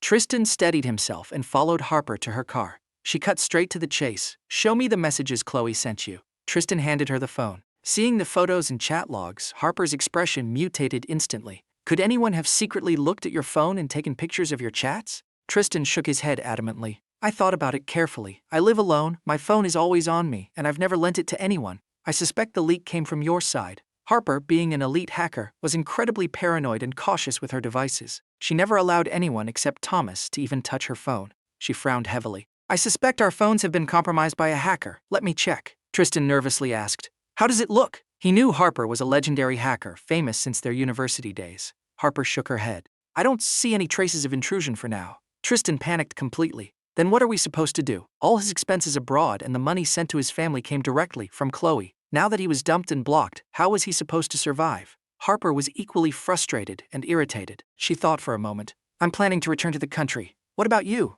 Her original master plan was to assassinate Serena and her mother, throw her father into a nursing home, and violently seize all the assets of the Sterling family, which she firmly believed were rightfully hers. Ultimately, she wanted to infuriate her father to death, to avenge her mother and herself. But before the plan even truly began, she was exposed. She was excommunicated by the Sterling family, her father refused to acknowledge her, and all her financial support was annihilated. She had absolutely no need to hesitate anymore. She wanted to return home and turn the Sterling family upside down. Tristan didn't want to return and face his old wealthy friends in his current pathetic state. "You go back first, let me think about it." Harper lost her patience but didn't let it show. "I'll take you home. If Chloe contacts you or anything else happens, let me know immediately." Tristan nodded and went home. Harper immediately booked a flight back to the country for 3 days later. Back in my apartment, I quickly shattered Harper's new encrypted firewall. I discovered she had met up with Tristan, and, exactly as I predicted, she was rushing back to the country. I closed the browser tab and chuckled softly. Harper always fancied herself an apex predator hacker, acting like a god who could manipulate everything and casually play with people's lives without consequence. This time, I was going to let her taste the sheer terror of being completely controlled and led by the nose. I hadn't taken any bank cards from the Thorne family, and I also refused the card my sister tried to give me. Since I wasn't officially with Serena yet, it didn't feel right to use her money. University started in a week, and I needed to earn some living expenses. I logged on to a freelance platform and took on several high-paying, highly specialized translation gigs, easily earning over 10,000 yuan. Then, I accepted another commission to build a custom firewall. That evening, Serena brought over dinner. Seeing me working on the firewall, she knew my hacking skills vastly eclipsed Harper's. She casually mentioned, "My company wants to rebuild our entire firewall system. Would you be interested?" Ever since she realized Harper had secretly infiltrated the Sterling family and company networks, she desperately wanted to hire someone to build a new one, but hadn't found anyone capable enough. Seeing me doing exactly that, an idea sparked in her mind. 1. Her company genuinely needed it. 2. It gave her the perfect excuse to see me constantly. I stopped typing and smiled at her. "Are you trying to recruit clients for me?" Serena's eyes crinkled with a smile. "You deserve it. Having a cyber genius like you build a firewall for our company would be our absolute honor." I laughed. "You have a very sweet tongue. Deal, I accept." Serena's smile widened. "You can set your own price for the commission." I had to physically restrain myself from reaching out to pat her head. The timing wasn't right yet. "You decide the pay, I really don't mind." Seeing how serious I was, Serena was thrilled that I wasn't treating her like a stranger. As we were talking, an email notification popped up on her phone. She opened it and said, "Harper booked a flight back. Do we start reeling in the net?" I replied calmly. "No rush. Let's wait for her and Thomas to make their moves first. Then we'll counterattack and let them taste total, humiliating defeat." Serena nodded and forwarded me a photo from her private investigator. Tristan falling into Harper's arms. I had already built a firewall and fully encrypted her phone, ensuring Harper could no longer monitor her. I forwarded that photo to Chloe, then turned to Serena. "Bring me your parents' phones and laptops. I'll build firewalls for them too." Harper has definitely been infiltrating their devices for a long time. She only strikes when she feels she has total surveillance and control over all 3 members of the Sterling family. Serena agreed immediately. "My parents want to thank you for saving me. They've mentioned wanting to meet you in person several times, but were afraid of bothering you. So I told them to wait a bit. After finding out what happened to your family, my dad was furious and completely canceled his collaboration plans with the Thorne Corporation." I laughed. "Your parents are too polite." 2 days later, I followed Serena to the Sterling Corporation headquarters to construct their new firewall system. Aside from her parents, absolutely no one knew I was the one doing it, a necessary precaution against Harper's desperate, reckless retaliation. Meeting Serena's parents, I found them to be incredibly in sync with a genuinely deep, authentic bond. The love in their eyes couldn't be faked. They were incredibly warm and welcoming to me, especially Mrs. Sterling. Despite being a famously decisive and ruthless businesswoman, she treated me like a benevolent, loving elder. She held my hand, chatting non-stop, constantly praising my polite and gentle nature. In just one afternoon, I became incredibly close with Mrs. Sterling. After dinner,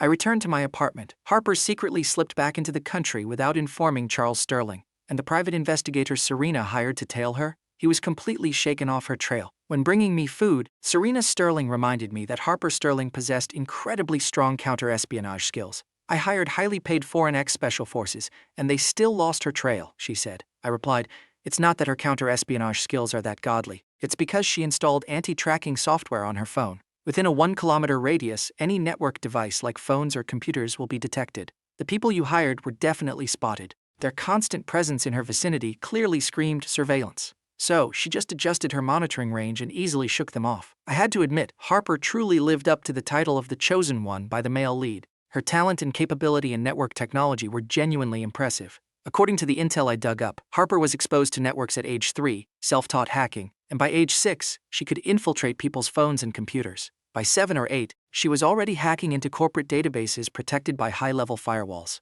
Serena asked, then can you track down where she is right now? She specialized in biopharmaceuticals and wasn't well versed in the hacking department. I pulled out my phone, typed away for a moment, and swiftly locked onto her coordinates. Here, she secretly moved into an apartment under her own name. Serena took a look. She bought this apartment 2 years ago before going abroad, using the money my dad gave her. If she's so arrogant and high and mighty, why is she still spending the Sterling family's money? Her mother clearly trapped my dad, making him a victim too, yet she dumps all her toxic resentment onto our family. My dad raised her for over 20 years for absolutely nothing. I let out a cynical laugh. In the eyes of an ungrateful wretch like her, your whole family owes her, regardless of who is right or wrong. I suddenly remembered something. Hold on, let me call my sister and tell her to be on guard against Harper. Serena nodded. Harper has a vicious heart.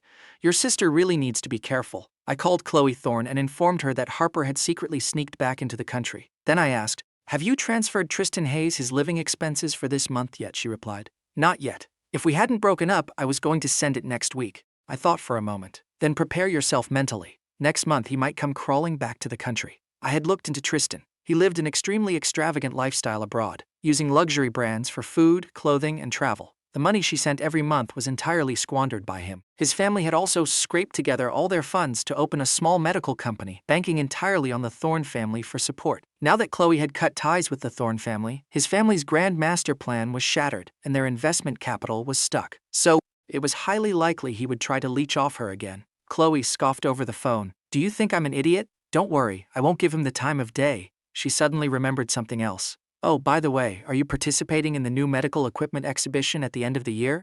I remember you started a new implant project at the Thorne Corporation and handed the blueprints to the R&D department. Can you still get them back? I smiled cryptically. I'm definitely participating, and no, I won't be able to get them back. Thomas Thorne just returned to the country and doesn't have enough time to design a new product. The Thorne Corporation will undoubtedly put him in charge of that implant project. Chloe sounded frustrated. Isn't that just letting Thomas reap all the benefits? I smirked. I want him to reap the benefits, and then I'm going to utterly crush him. Let him use my technology to represent the Thorne Corporation at the exhibition. I will make sure that technology fails spectacularly. I can't wait to see how the Thorne Corporation explains that to their board of directors, and what kind of faces the Thorne family and Thomas will make when that happens. In my previous life, I hadn't jumped into the sea, so I was brought back to the Thorne family. Grandpa Thorne, Arthur, and Beatrice all persuaded me, while Thomas played the magnanimous saint, inviting me back to the company to continue the project. But when the results came out, all the credit magically belonged entirely to Thomas. He did contribute to tweaking the core design, but the hard work wasn't his alone. When I confronted them, Grandpa Thorne and the others stopped me, claiming it was their executive decision. They gaslit me, saying that without Thomas's improvements, the project would never have been completed, completely erasing my role and dedication. Furious, I caused a massive scene at the Thorne house, threatening to expose the truth. But before I could act, Harper framed me for academic fraud. I was expelled from my university and my reputation was annihilated. That was the beginning of my tragedy. On the surface, Harper was the mastermind, but Thomas was absolutely the one pulling the strings from the shadows. This time I was going to give him a taste of his own medicine. Chloe's eyes practically sparkled through the phone. Brilliant idea. If Harper is back, she'll definitely be secretly hooking up with Thomas. She laughed wickedly. Should we leak their little affair to Hazel Vance? I understood her vibe and laughed. I thought about that too, but wait a bit. Just telling Hazel now isn't fun enough. Chloe was confused. I explained. Wait until Thomas breaks off the engagement with Hazel, then we drop the bomb. Knowing Thomas's hypocritical nature, he won't admit he cheated with Harper first. He'll use the excuse that Hazel used to pursue me to cancel the engagement. When the whole circle thinks Thomas dumped Hazel and she vents her anger on me, that's when we expose Thomas and Harper's long-term secret affair. Not only will Hazel realize she's been wearing a giant pair of metaphorical horns, but the entire elite circle will know Thomas played her for a fool. She'll realize she was cheated on and used as a scapegoat. If only Hazel knows, she'll just cause trouble for Harper in secret. To save face, she would never let the elite circle know. Hazel is extremely petty, narrow-minded, and obsessed with benefits. She likes Thomas mostly because she wants an alliance with the Thorne family to secure her position as the Vance family heir. Hazel is not easy to deal with. When Thomas went missing, she pivoted to chasing me. If the whole circle finds out Thomas canceled the engagement by blaming her while secretly sleeping with Harper all along, everyone will know she got cheated on and scammed. Hazel absolutely won't be able to swallow that humiliation. She'll shift all her hatred to Thomas. Even though she likes him, she won't be able to resist taking revenge on both him and Harper. Thomas will be forced to fight back, and with Harper in the mix, it's going to be a phenomenally entertaining circus. Listening to my analysis, Chloe gasped in admiration. So, not only will Hazel lose face, but Thomas's cold, noble, untouchable god persona will completely shatter too. She praised, "My little brother really is a mastermind." I chuckled. Know yourself and know your enemy, and you will win 100 battles. Chloe was curious. When will Thomas cancel the engagement? If he drags it out, won't we have to wait forever to watch the drama? I replied. Don't worry. He'll cancel it within a month. Don't forget, Harper is back. She's a psychotic yandere. She absolutely will not tolerate her man publicly being engaged to another woman. Chloe rubbed her chin, but Harper's assassination attempt on Serena was exposed, so she definitely can't take over the Sterling family now. Status-wise, she's inferior to Hazel, the Vance family heir. Would Thomas really cancel the engagement for her? If he wanted to, he would have done it the moment he returned. Why delay until now? I smirked. The relationship between Harper and Thomas isn't just about romance. She holds too many of Thomas's dirty secrets, so he will absolutely cancel it. Just grab some popcorn and wait. Chloe trusted me completely. All right, then I'll wait for the show. She then reminded me, be careful lately. Don't rush into opening your branch in Cloud City just yet. Prepare thoroughly first. I nodded, suggesting she wait until Harper goes to war with the Vance family and the Thorne family gets dragged into the crossfire. When they are too busy to care about us, she could safely open her branch. Otherwise, given Harper's nature and the Thorne family's ruthless tactics, they would definitely try to suppress Chloe's company. We had just left the Thorne family and weren't strong enough for a head-on collision. It wasn't worth the risk. Chloe thought for a moment and agreed. Makes sense. I'll listen to you. After a few more words, we hung up. I put down my phone and saw Serena meticulously picking the bones out of a piece of fish for me, carefully scraping away the seasoning she knew I disliked and placing it on a small plate. I had never told her my preferences in this life. Even though she didn't possess memories of our past life, she was just as deeply attentive. Subconsciously, her soul remembered exactly what I liked and disliked. Eating the boneless fish, I smiled. When you go back, remind your parents to be on guard against Harper. Serena nodded. I'll tell my dad to ignore her. He doesn't even need to chase her back abroad. For someone like Harper, the more you ignore her, the more it drives her insane. A few days later, I took on some online freelances work to earn money,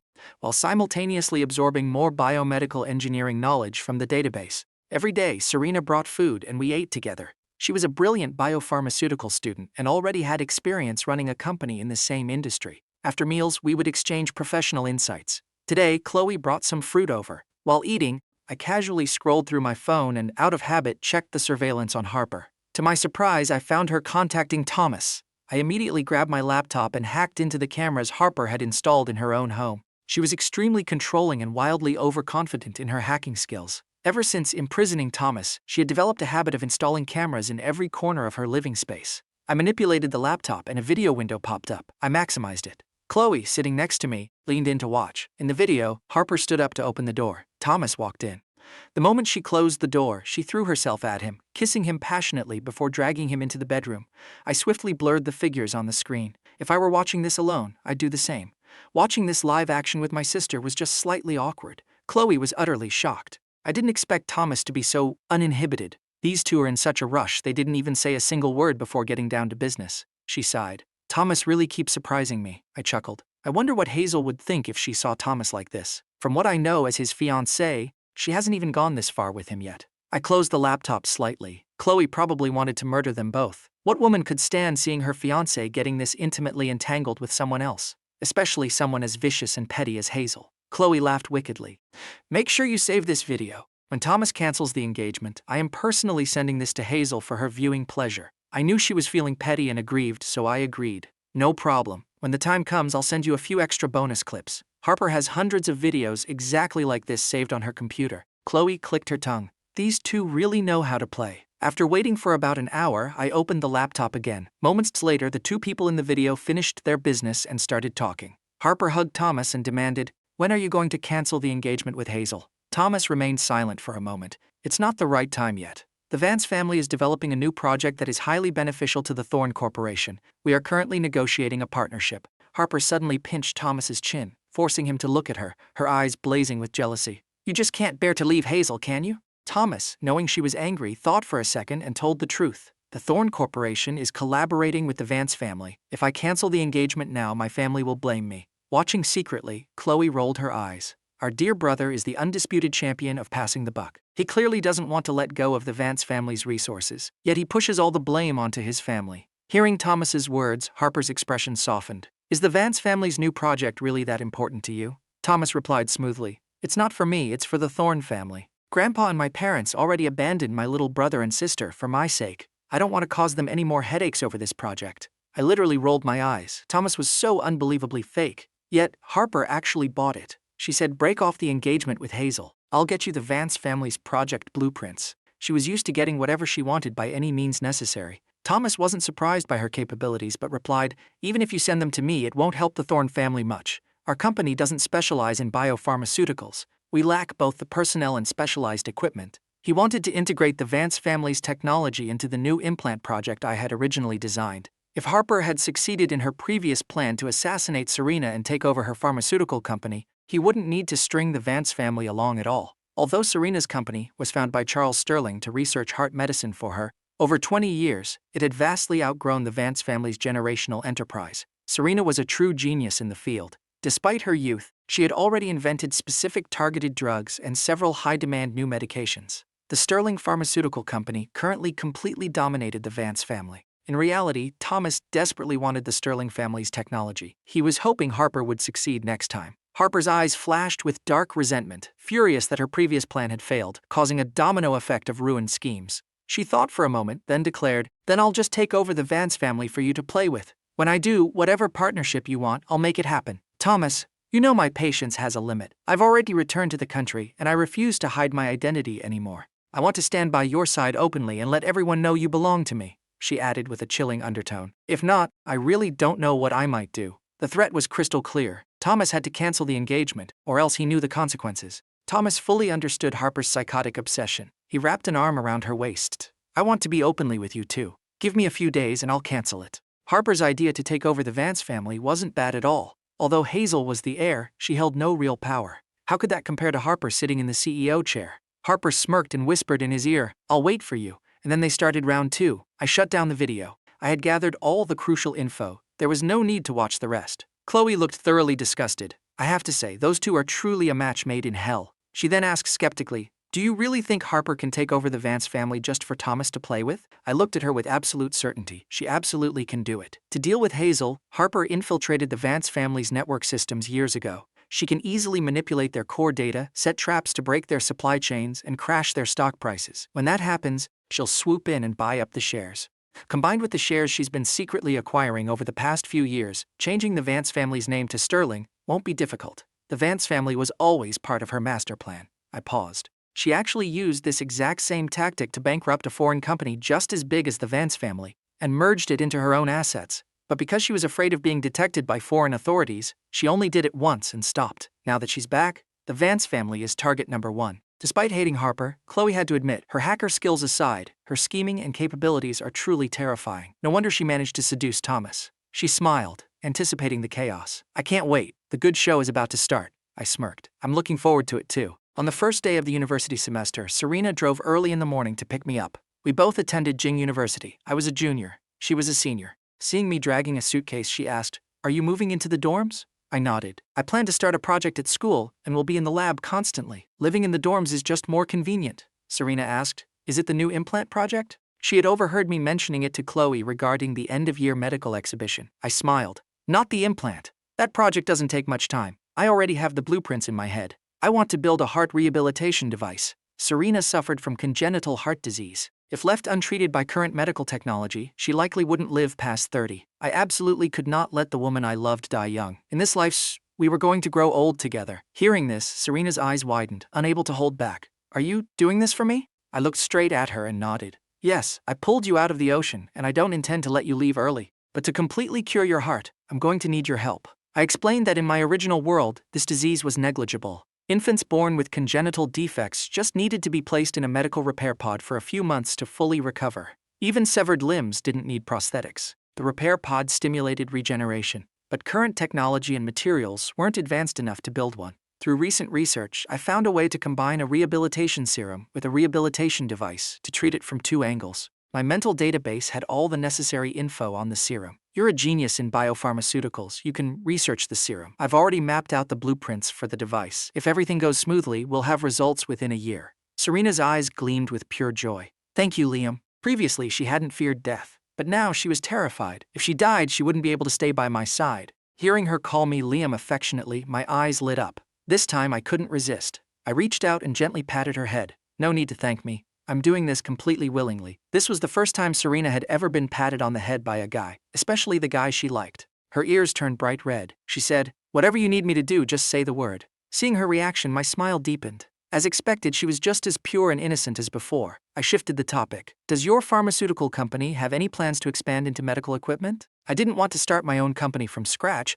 but I also didn't want my inventions to be bought for cheap by other corporations and exploited. If it were anyone else asking, Serena would have rejected them instantly. But because it was me, and she had absolute faith in my talent, she smiled cryptically. I've thought about it, but the company lacks someone exactly like you, so we haven't made a move. I raised an eyebrow. Are you headhunting me? Serena nodded without a second of hesitation. Exactly. I wonder if the great Liam Thorne would do me the honor of becoming the R&D director at my company. If you agree, I'll immediately establish a brand new biomedical engineering research department. I noticed her hands gripping the steering wheel tightly. She was probably nervous, afraid I'd reject her. If it were anyone else, I would have considered it carefully or outright refused. But she was the exception. I replied smoothly, "Sure." Then I asked, "Can I bring my new project into the company's R&D? Serena's eyes sparkled. "Absolutely no problem. I'll have everything arranged within 2 days. Make a list of whatever lab equipment or instruments you need, and I'll have my people prepare it immediately," she added with a smile. "We can even start building the production lines right now," I burst out laughing. "You're already thinking about production lines? Aren't you afraid I'll fail and you'll lose everything?" According to her plan, the initial investment would be astronomical. Serena laughed freely. "It's fine, I can afford to lose it. Besides, I believe in you. You'll definitely succeed," she added with a beaming smile. "My company is relying on you to carry us to the top." Her father had transferred all his company shares to her last year. She currently held absolute executive power. I loved the way she looked at me, full of absolute trust and reliance, just like in our past life when I guided her through that TV show. I nodded, smiling. "I'll definitely carry you to the top," I added. "If we're going to do this, we have to surpass the Thorne Corporation and become the undisputed #1 in the industry." Initially, I chose this major to crush Thomas, to stand at a summit he could never reach, and to shatter his so-called pride. I wanted the Thorne family to see who the real genius was and make them deeply regret their past choices. Now, teaming up with Serena, we were going to completely steamroll the Thorne Corporation. Overwhelmed with emotion, Serena turned and hugged me. "Here's to our success." But she quickly let go. Her cheeks flushed bright red. My gaze traced from her flushed face down to the collar of her white dress shirt, buttoned all the way up to hide her collarbones. I really wanted to tear it open, but now wasn't the right time. I hugged her back, inhaling her familiar, incredibly comforting scent. "Here's to our success," Serena smiled gently. "All right." Arriving at the university, she parked the car and said, "If you're doing the project at the company, you don't need to live in the dorms, right?" This way, she could still see me every single day, work with me, and eat with me. I comfortably replied, "Yeah, you're the boss." I had originally planned to stay in the dorms because the university had fully equipped labs, but now that Serena was preparing everything, I didn't need to stay on campus anymore. Serena's heart skipped a beat. She softly replied, "Good." Good. We parted ways on campus to report to our respective departments. In high society, the younger generation had its fair share of lazy trust fund babies, but there was no shortage of elites. They had all heard the recent drama about the Thorne family. Today, 2 guys from the circle bumped into me on campus. Seeing my new style and aura, they felt like I was a completely different person. They were surprised, but felt it made sense. I used to dress in cold, unapproachable tones, a style Beatrice forced on me to mimic Thomas, which I secretly hated. Now I dressed exactly how I wanted, radiating a vibrant, strong personality that drew every eye on campus. I wanted to draw a clear line between myself and Thomas, ensuring anyone who saw me instantly noticed the drastic difference. There would be no more mistaken identity. Walking a bit further, someone secretly snapped a photo of my back and sent it to Evelyn Vance with a text. Want to know who this handsome guy is? Evelyn was in a terrible mood lately and hadn't come to campus. Seeing the photo from her socialite classmate, she frowned. Since when was this person so idle? She replied coldly. I don't know, and I don't care to know. The person laughed. Don't beat around the bush. I can't believe even you didn't recognize him. Liam has changed so much.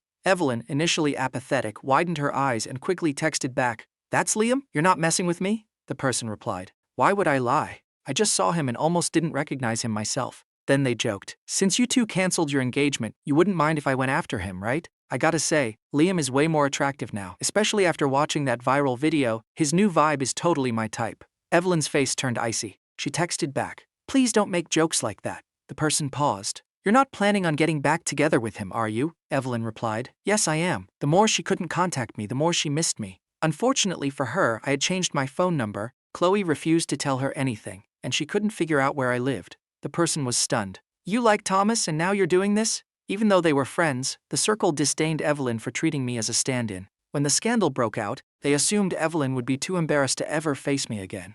Turns out, they were overthinking it. She seemingly didn't think she did anything wrong. The person texted, You're not planning to use him as a stand-in again, are you? That really wouldn't be cool. Evelyn's face darkened. I genuinely like Liam. I am not treating him as a stand-in. Not wanting to say more, she texted, Whatever, I'm heading to campus now. The person scoffed. Evelyn isn't seriously trying to date him again after getting dumped, is she? A friend next to them chimed in. Definitely. Who knew the goddess was like this too? They weren't close to Evelyn and were much more straightforward. The person was curious. I wonder if Liam will actually take her back. If he does, I'm going to look down on him. Even though they were friends with Evelyn, they sided with me, hoping I would stand my ground. The friend said, seeing how ruthlessly he cut ties with the Thorne family, probably not. If he really gets back together with her, I'd despise him too. To have been a wealthy heir, used as a stand-in, abandoned to die, and still agree to get back together? That would be utterly pathetic and would completely destroy the strong, decisive image I established in the video. They leaked the gossip to their group chat. That I had changed drastically and that Evelyn wanted to get back together with me. The group unanimously agreed. If I took her back, they would be deeply disappointed. The chat exploded with bets on whether I would agree or not, urging friends at Jing University to monitor the situation closely. In my major's classroom, most students had already arrived. Because of the cliff jumping, the stand-in drama, the abandonment, and the severing of ties, the entire university knew my story. Seeing my complete transformation, everyone was surprised, but felt it was logical. Who would want to keep playing a stand-in?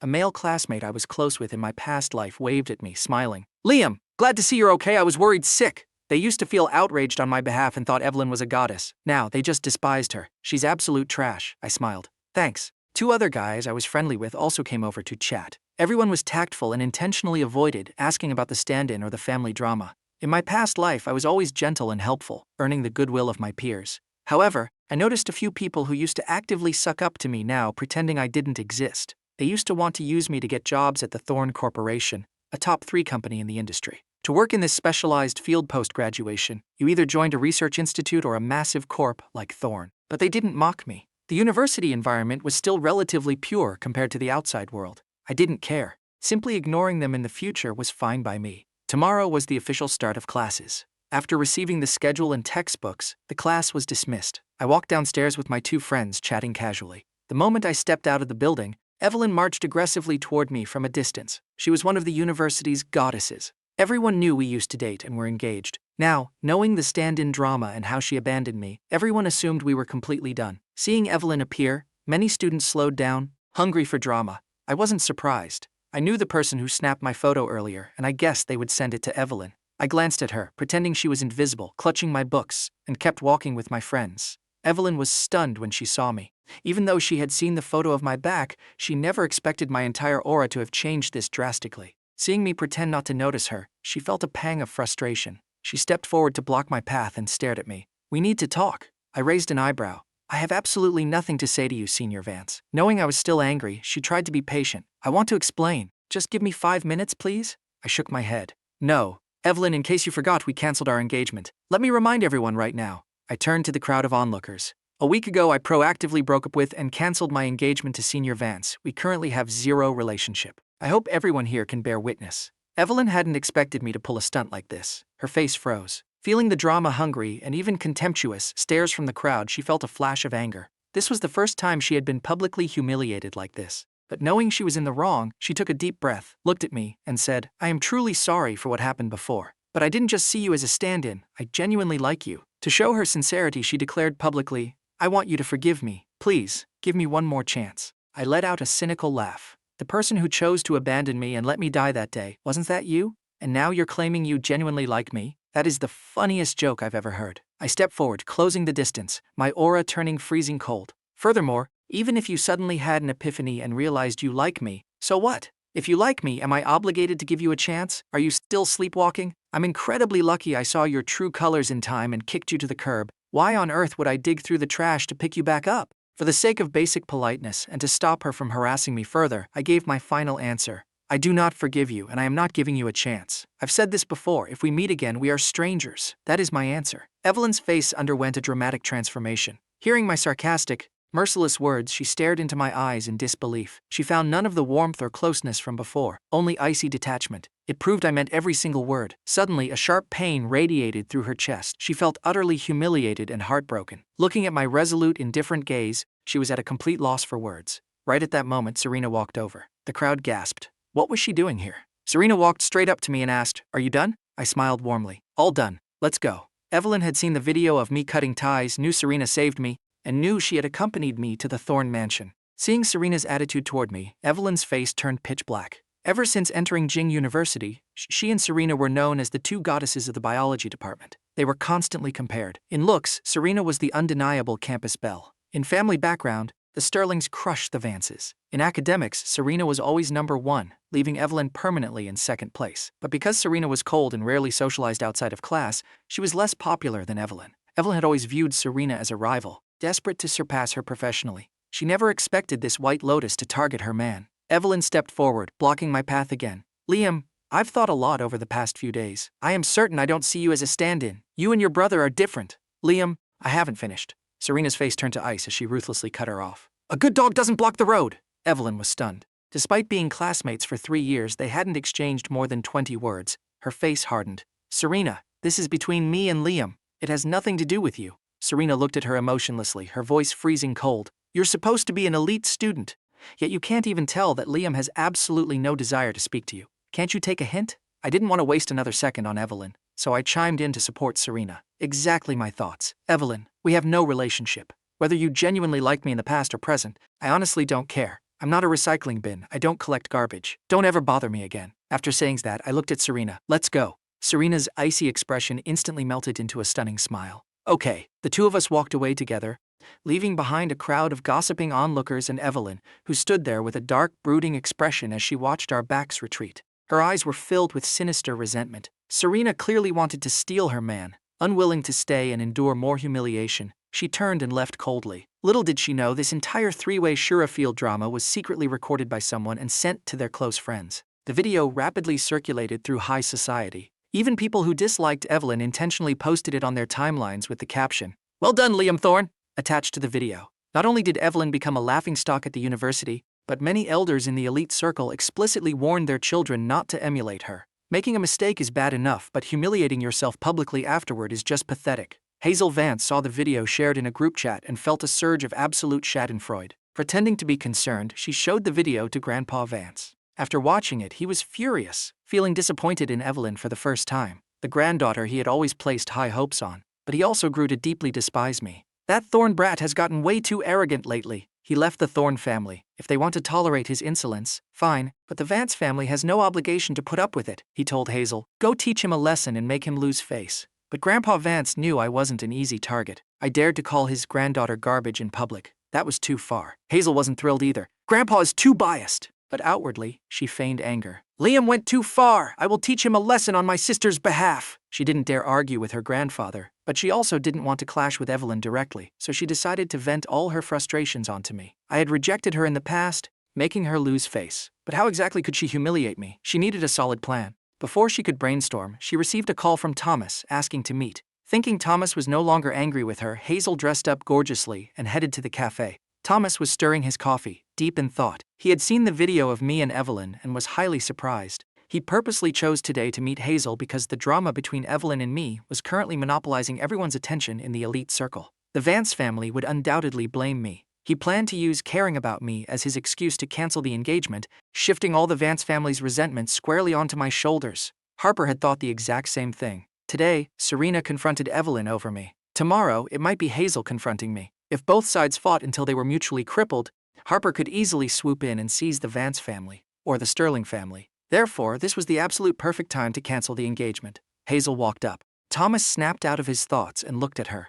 She was quite pretty, but her looks and aura were leagues behind Harper, and she wasn't even on par with Evelyn. Thomas went straight to the point, his voice ice cold. Hazel, let's cancel the engagement. Hazel's affectionate smile froze instantly. What did you just say? Thomas sighed. I'm sorry. I cannot continue to be with you when you hold someone else in your heart. Hazel was utterly bewildered. Someone else? Since when? I have always loved you. She truly liked Thomas and hadn't been messing around on the side. Thomas flipped the script flawlessly. I know about you pursuing my little brother, Hazel hurriedly explained. I only pursued him because I missed you so much. I saw him intentionally dressing like you to seduce me. I admit, I briefly thought of using him as a stand-in, but then I felt guilty toward you, so I stopped. Nothing happened between us. You can't misunderstand me, Thomas sneered coldly. Regardless, it still makes me incredibly uncomfortable. I cannot accept this. I've decided to cancel this engagement. If we get married, this will always be a thorn in my side, and we will never be happy. It's better if we just break up peacefully. Hazel never expected Thomas to use this as an excuse to break off the engagement. She desperately didn't want to cancel it and grabbed his hand. Thomas! I swear there is absolutely nothing between me and Liam. Before she could finish, Thomas yanked his hand away, purposely knocking over his coffee cup and splashing it onto her clothes. He adopted a posture of arrogant righteousness. The more you act like this, the more disgusted I feel. My own fiancée chased after my little brother and got entangled with him? I can't stomach it. I came here today to announce the cancellation. Whether you agree or not, the result is the same. Hazel had always been submissive to him, so he didn't need to be gentle. The colder and more self-righteous he acted, the guiltier Hazel would feel, and she would redirect all her fury onto me. Especially now that I had left the Thorne family, I was an easy target for revenge. Having delivered his lines, Thomas walked away. By the time Hazel processed what had happened, he had already vanished. Her face turned pitch black. She grabbed a napkin, violently wiped the coffee off her face and clothes, and gritted her teeth. Liam Thorne, it's you again! Just you wait! Moments later, she stormed out of the cafe. In a beverage shop across the street on the upper floor, Harper sat looking at the phone on her table. She had secretly installed a hidden camera in the cafe that captured the entire conversation and saved the video. She was extremely satisfied with how Thomas handled it, but what she didn't know was that precisely because she installed that camera, I also obtained the video of Thomas and Hazel's conversation. When I opened my laptop to watch the video, Serena was sitting next to me. After watching it, she frowned deeply. Thomas is incredibly skilled at twisting the truth and dumping all the blame onto you. She was growing to despise Thomas more and more. If I hadn't insisted on handling it myself, she would have already moved against the Thorne family. I had predicted Thomas would pull a stunt like this. He loves ordering others to do his dirty work while keeping his own hands perfectly clean. Serena knew I had a plan, but she was still worried. You don't know how Hazel might retaliate. Let me arrange some bodyguards for you, okay? I smiled and shook my head. No need, I can handle her. Thomas acted so self-righteous that he successfully brainwashed Hazel into believing I was the sole reason for the cancelled engagement.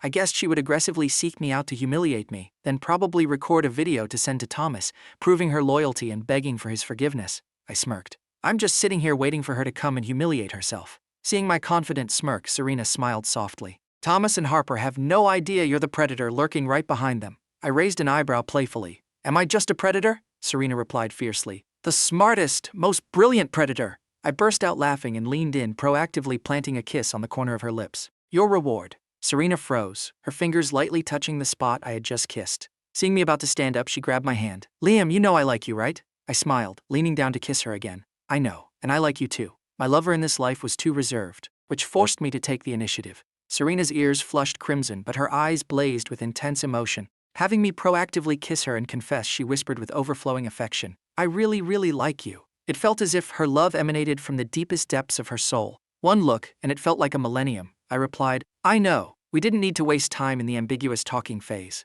I wanted to taste her sweetness as soon as possible. I took the initiative. That night, Serena didn't go home. She stayed with me at the apartment. The next morning, I woke up to see Serena pushing the bedroom door open. Her usually icy face glowed with an incredibly soft, tender warmth, her eyes entirely focused on me. I ordered breakfast. After eating, she offered, I'll drive you to campus. I stretched lazily. Sounds good. Looking at her like this, if we weren't short on time, Serena probably would have wanted to stay in bed a bit longer. After breakfast, she dropped me off at the university before heading to her company. As a senior, she had very few classes. If she had a project, she could do it directly at work and count it as her internship.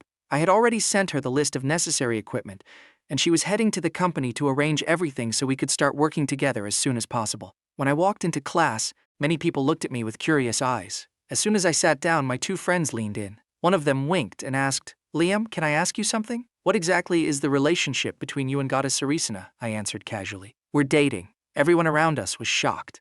"You guys are officially dating?" I nodded. "We just made it official yesterday. Thanks for caring, guys. When we get married, I'll invite you all for drinks."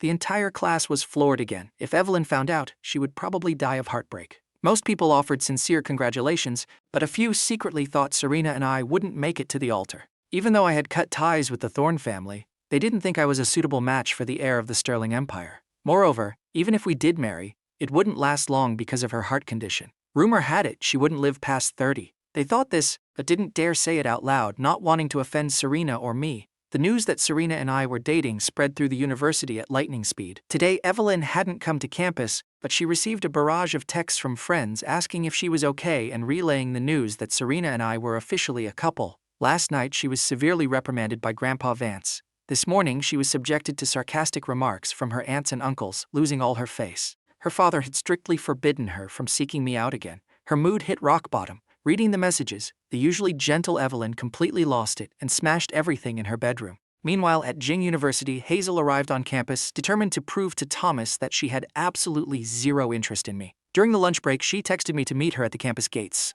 I saw the text and completely ignored it. A moment later, she initiated a video call. I answered, my tone glacial. "Make it quick." Hearing my cold, impatient voice, Hazel was furious. "The men of the Thorne family are incredibly arrogant," she snapped. "I'm at the campus gates. I have something important to discuss with you," I replied curtly. "I'm busy," Hazel cursed internally. "You already cut ties with the Thorne family. What the hell are you acting so high and mighty for?" She softened her tone slightly. "I'm not looking for you because of Evelyn. This is a very important matter." I stayed frosty. "We're not close. Do I have to come out just because you're looking for me? I'm eating at the cafeteria right now. If you want to meet, come inside. If not, get lost," Hazel fumed.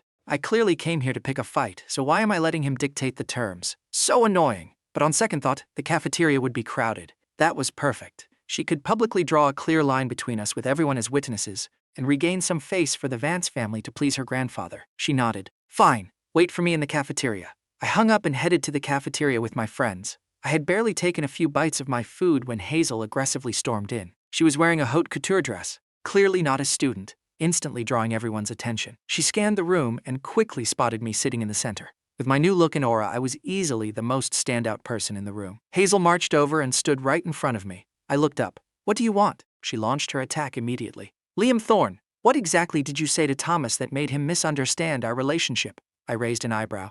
"The relationship between Thomas and me is none of your business. As for the relationship between us, weren't you the one who followed me around like a lovesick puppy and got rejected by me?" Hazel choked on her words. Seeing everyone looking our way, her face darkened. "If you didn't say anything, why would he misunderstand?" She raised her voice. "I used to pursue you, but wasn't that because you intentionally dressed like Thomas to seduce me? I missed him so much I almost mistook you for him. But then I felt guilty toward Thomas, so I stopped. There is absolutely nothing going on between us. Stop trying to drive a wedge between Thomas and me. Even if we break up one day, I will never choose you. Give up on that delusion." Hearing this, the onlookers immediately assumed I had intentionally mimicked Thomas to seduce her and was now secretly trying to ruin their relationship to break them up. Many people looked at me with shock and suspicion. Did I really do that? Hazel wasn't just my brother's fiancée. She was my ex-girlfriend's older sister. I stood up and glared at Hazel. "Back then, you clung to me like a stray dog. You annoyed me to death. And now you're trying to twist the narrative and say I seduced you? Did you not look in a mirror before coming here?" Hazel was stunned.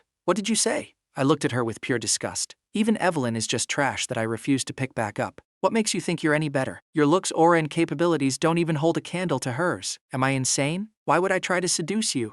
Do I have a fetish for downgrading?" My words caused several people in the cafeteria to burst out laughing. Thinking about it, it was true. Evelyn was undeniably vastly superior to Hazel in every way. Hazel's face turned black with rage. "Liam, don't push it!" I scoffed. "You're the one with a screw loose." Charging into my university to falsely accuse me. "And you're saying I'm pushing it? You're claiming I tried to drive a wedge between you two in front of him. Which means he's the one who told you that, right?" Hazel acted self-righteous. "If Thomas hadn't fought with me over this, why would I even come looking for you?"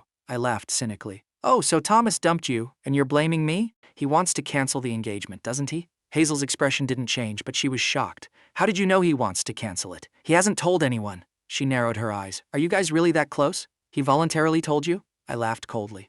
I know because he's using me as a scapegoat, which makes his little game incredibly obvious. He made a massive mistake, doesn't want anyone to know, and definitely doesn't want to cancel the engagement over it. So, he throws me under the bus, making me the homewrecker, while he remains the flawless, noble young master of the Thorn family. I narrowed my eyes dangerously. I originally couldn't be bothered to expose his filthy secrets, but since he threw the first punch, I have no choice but to counterattack. Hearing this, everyone in the cafeteria put down their chopsticks. This was massive drama. Hazel wasn't an idiot. She caught my drift. Thomas was cheating on her? Impossible, she frowned. Liam, stop talking in riddles. Thomas is an upright man. Just because your parents favor him doesn't mean you need to slander him. Or do you have some ulterior motive? Hazel's assistant was secretly recording a video nearby, so she deliberately tried to defend Thomas's honor on camera. I looked at her with even more blatant contempt. Hazel Vance, you're the heir to the Vance family. Are you seriously this stupid? Not only have you been played for a fool all these years, wearing a bright green hat being cuckolded and used as a weapon, but you're actually volunteering to be his lapdog? Hazel's face turned even darker. What are you talking about? Speak clearly. She had a terrible premonition but refused to believe me. I glanced at her. I'm not as stupid as you.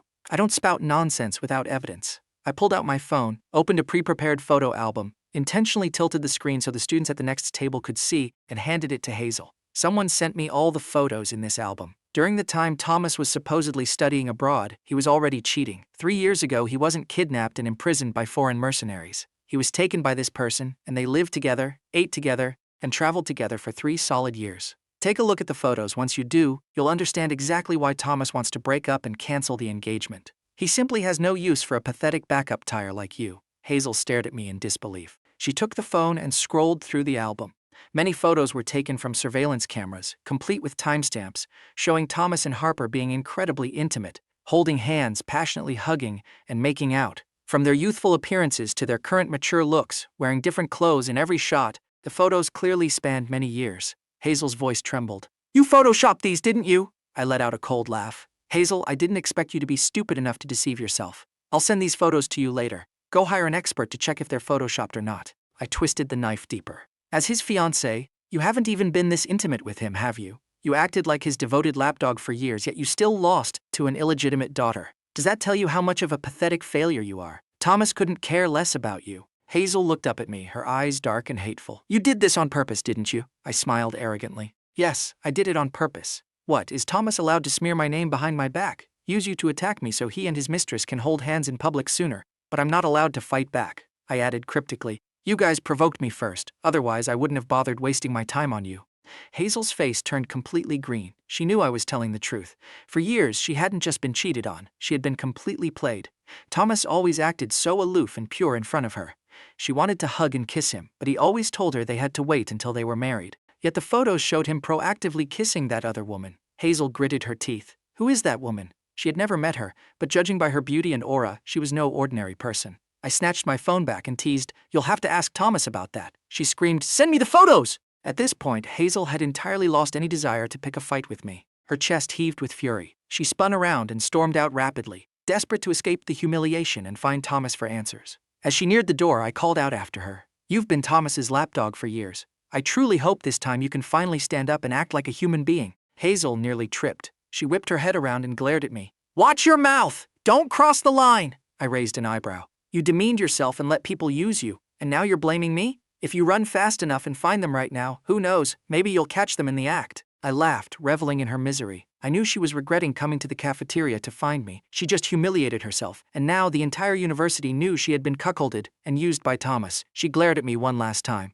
Just you wait! Then she practically ran away. As if terrified, I would say something even more horrifying. Seeing Hazel's frantic retreat, it was obvious she was going to hunt down Thomas. The onlookers were utterly shocked. No one expected to witness drama of this magnitude today. They were even more astounded to learn that Senior Thomas, the cold, noble, untouchable god, was actually that kind of person. After Hazel left, my table mates immediately asked what happened. I didn't hold back. I completely exposed Thomas and his dirty secrets. Everyone was appalled. 3 years ago, he wasn't kidnapped. He was living it up with his mistress, and he was already engaged to Hazel at the time. He was absolute trash. Furthermore, when he came back to the country, he forced his siblings to sever ties and leave the family. He cheated, wanted to cancel the engagement, and blamed his little brother for it.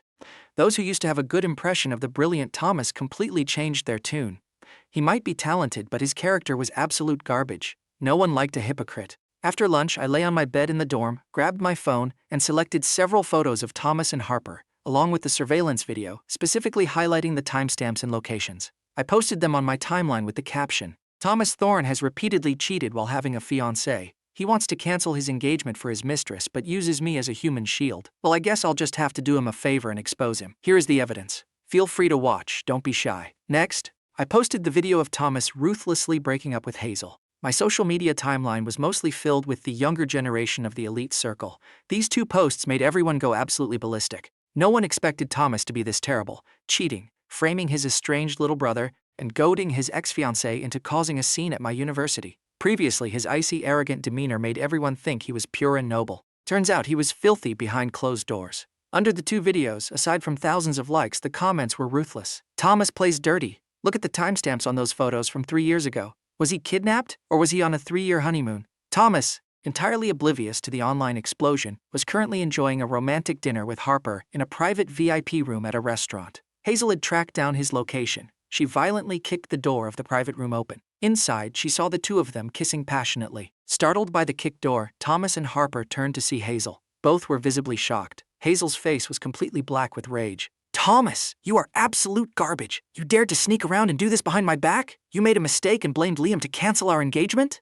You've got some nerve." Having screamed her piece, she lunged forward and viciously slapped Harper across the face. Harper was brilliant, but she had also trained in hand-to-hand combat. Caught off guard by the first slap, she quickly recovered, counterattacked, pinned Hazel to the floor, and started beating the living daylights out of her. Harper was already intensely irritated that her man had been engaged to Hazel. Now she beat Hazel until she coughed up blood and screamed in agony. Thomas just stood there and watched, not lifting a finger to intervene. Hazel dared to call him garbage. She deserved to be beaten, but he was deeply confused as to how Hazel had found them here. Right then, Thomas's phone rang. It was Arthur. Arthur had never once lost his temper at Thomas, but this time his voice trembled with absolute fury. "Thomas, look at the good deeds you've done. Now everyone knows you cheated and blamed Hazel and your little brother. Those 3 years you were supposedly kidnapped, the whole family was devastated searching for you. Your mother suffered from severe depression because of it. And what were you doing? Living in luxury with that woman. Then you come back and lie to all of us. You have profoundly disappointed this entire family." Arthur had seen my social media posts and knew what was going on. He was furious that I was airing the Thorne family's dirty laundry again, but hearing that Hazel had gone to Jing University to harass me because Thomas instigated it, I was furious, so I retaliated by exposing Thomas. He hadn't expected his golden eldest son to be so two-faced and reckless. If you want to cancel the engagement, just cancel it directly. Why shift the blame onto your fiancé and your brother? If it hadn't been exposed, it would have been fine, but now the entire elite circle knew. The Thorne family had lost face again. Several rival families had called or texted him, sarcastically asking what kind of noble character his precious son possessed to do something so despicable. Furthermore, this incident put the Thorne family entirely in the wrong. The Vance family absolutely would not let this slide. Thomas was panicked for the first time in his life. Dad, what are you talking about?" Arthur roared. "Stop playing the innocent victim. Go look at Liam's timeline for yourself." Arthur had previously wondered why I severed ties but didn't delete the Thorne family from my contacts. Now he understood. I kept them there specifically to post things to piss them off, and it was working flawlessly. Arthur hung up on him. Thomas immediately opened his social media and saw my 2 posts and the flood of brutal comments. The blood drained from his face. He frantically pulled Harper away. "Stop hitting her!" Harper, still hyped up on adrenaline, turned to him with a dark look. "Why, do you feel sorry for her?" Thomas was speechless. He shoved his phone into her hands. "We have a massive problem. Look at this." Harper looked at the screen, her face morphing into absolute shock and horror. The photos from the cameras, the videos, they were all retrieved directly from her highly secured computer and phone. How did I possibly get them? Thomas understood. Harper asked, "Did you record these?" He knew she had a fetish for installing cameras everywhere and forcing him to watch their intimate videos. Initially, he wasn't used to it, but he eventually found it thrilling and let her do it. He had absolute faith in her hacking skills. He believed her firewall was impenetrable. Harper frowned deeply. "I recorded them, but how does he have them?" Thomas's face darkened. "I should be the one asking you. Do you have any idea what's happening? My reputation is completely destroyed." His carefully cultivated, flawless reputation of many years was utterly annihilated by my 2 posts. Previously, when I jumped into the sea and my parents and Evelyn chose him, many people had criticized him. Now reading the comments, everyone was cursing him. His pride had been stomped into the dirt. Harper was equally furious, desperate to know how I got the files, but she remained patient enough to hug Thomas and coax him. "Since it's already exposed, let's just go public." She kicked Hazel, who was still groaning on the floor. Anyway, this piece of trash isn't worthy of you. Power is what truly matters. Losing a bit of reputation now is nothing. Once we stand at the absolute pinnacle of society, public opinion will shift instantly. She kissed Thomas right in front of Hazel. Don't be angry. I will figure out how this happened and launch a counterattack. Thomas was furious, but the damage was done. He had to accept it. His relationship with Hazel was completely fractured, and his family was deeply disappointed in him. He had to cling tightly to Harper, not only because she could seize the Vance family, but because her hacking skills were exactly what he needed. He glanced at her. I'll listen to whatever you say. What else can I do? Just, let's go. If someone comes, it'll be a mess. Harper, having vented her anger, nodded. Thomas wrapped his arm around her and they left the VIP room.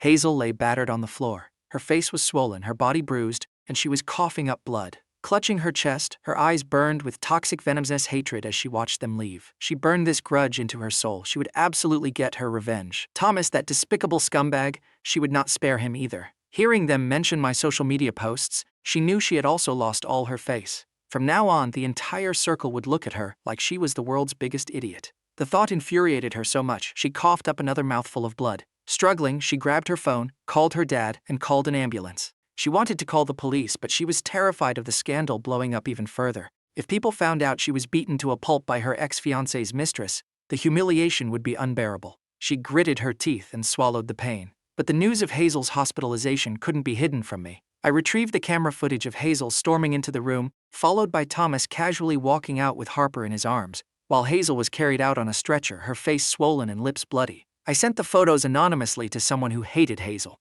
That person immediately seized the opportunity to mock her, posting the photos into their close friends group chat. The news spread rapidly. Aside from Hazel being violently mocked, Thomas's reputation plummeted even further. This guy was pure evil. He let his current girlfriend beat his ex-fiancée half to death and just stood there watching. The Vance family quickly learned the truth. Grandpa Vance, despite favoring Evelyn over Hazel, was absolutely enraged to see his granddaughter treated like this. Arriving at the hospitals and seeing Hazel's severe injuries, he swallowed the scolding he had prepared. He walked out of the room and ordered Evelyn, investigate the background of Thomas's current girlfriend thoroughly. You said her name is Harper Sterling. I need to know if she has any connection to the Sterling family. If she's a nobody, the Vance family will deal with her. But if she belongs to the Sterling family, this will be complicated. Evelyn nodded. Understood, Grandpa. She hadn't expected things to escalate this far. She liked Thomas for his cold aura and talent, never expecting him to be this vile. She didn't feel sorry for Hazel, but the actions of Thomas and Harper were a massive slap to the Vance family's face. She absolutely would not let them off the hook. She also felt furious at herself for being deceived by Thomas. Because of that scumbag, she had lost the one person she truly cared about. Me. It wasn't worth it. The Vance family didn't just investigate Harper. They also applied massive pressure on the Thorne family, demanding an explanation. If they didn't get one, they threatened to cancel the major upcoming project with the Thorne Corporation. The Thorne family was having a massive headache. When Thomas returned home, he found his grandfather and parents sitting grimly in the living room. Arthur's face was dark. Thomas, what kind of stunt are you pulling? You let that crazy woman beat Hazel into the hospital and you just stood there watching? Thomas had already prepared his defense before coming home. He sat down. It was Hazel who provoked her first. She deserved to be beaten. Grandpa Thorne, understanding his grandson better, asked, "Who is the woman you were with?" Thomas didn't hide it. Harper Sterling. Mr. Sterling's daughter, but she was raised abroad. Grandpa Thorne and Arthur were stunned. It was hard to believe. The Sterling family was famously loyal. Charles Sterling had never had an affair. You mean, Harper is Serena's sister? Thomas nodded. Grandpa Thorne frowned deeply. An illegitimate daughter. He strongly disapproved. The Sterling family had never acknowledged her. Just because of an unrecognized bastard, Thomas shouldn't have hastily canceled his engagement with Hazel. Thomas feigned helplessness. I didn't want to make it public either, but didn't Liam force my hand? Thomas hated me with a burning passion. My social media posts didn't just expose the secrets he had hidden for years. They ruined his plans and completely destroyed his reputation. He absolutely would not let this go. Mentioning me, Grandpa Thorne and the others looked a mix of angry and helpless. Who would have thought the obedient, sensible child would become so extreme and reckless after jumping into the ocean? Now that ties were severed, yelling at me was completely useless. Grandpa Thorne's face darkened. Find something to keep him busy. Otherwise, he's just going to keep causing trouble for this family. He meant for the Thorne family to actively suppress me. Arthur hesitated slightly, but Beatrice agreed immediately. Exactly. Now that his wings are hard, he defies the family at every turn. Regardless of everything, Thomas is his biological brother, yet he showed absolutely no mercy in destroying Thomas's reputation. That is too far. Thomas was always her pride and joy, her ultimate bragging right among the elite society ladies. By destroying his reputation, I had humiliated her as well. How was Thomas supposed to hold his head high in their circle now? The other Thorne elders chimed in, agreeing that I had made the Thorne family lose massive face, and if left unchecked, I might cause an even bigger disaster. I kept digging up the family's dirty laundry, making them afraid to even show their faces in public. Today, several people had messaged them asking if the Thorne family planned to go to war with the Vance family. How were they supposed to answer that? Arthur sighed heavily. Fine. Liam really has been too insolent lately. Just as they finalized their decision to deal with me, Thomas's female cousin, sitting quietly in the corner, spoke up. Taking care of Liam isn't going to be easy. She was a female member with zero voice in the family, living a carefree, unambitious life. The Thorne heir position would never fall to her, and she had no interest in fighting for it. She was the only person in the family who was actually close to Chloe. Grandpa Thorne frowned. What do you mean? She replied. Liam is dating Serena Sterling. She pulled out her phone and showed it to Grandpa Thorne. Serena almost never posts on her timeline, but she just posted a photo of her and Liam together, introducing him as her boyfriend. She even added a caption saying that anyone who messes with her boyfriend is messing with her. Someone in the elite circle had Serena on their contacts and had screenshotted the post. Grandpa Thorne looked at the screen, his face turning incredibly dark. No wonder Liam has been acting so arrogant. He has Serena backing him. Impressive. Uncle Thorne couldn't help but ask, So, are we still going to deal with him? Grandpa Thorne glared at him. Deal with him how? We've already offended the Vance family. If we provoke the Sterling family on top of that, the Thorne family is going to be in massive trouble. Everyone choked on their anger. Liam was truly formidable. He jumped into the ocean and somehow managed to climb into Serena Sterling's good graces. Over the years, countless wealthy heirs had tried to approach Serena, and she ignored every single one of them. What was wrong with her that she chose Liam? Grandpa Thorne scoffed coldly. Who knows? Let's just focus on resolving the Vance family issue first. He looked at Thomas. Tell me, what should we do? You caused this mess, you fix it, Thomas replied. Harper said she'll handle it. Grandpa Thorne sneered internally. An illegitimate daughter who isn't even recognized by the Sterling family is going to handle it.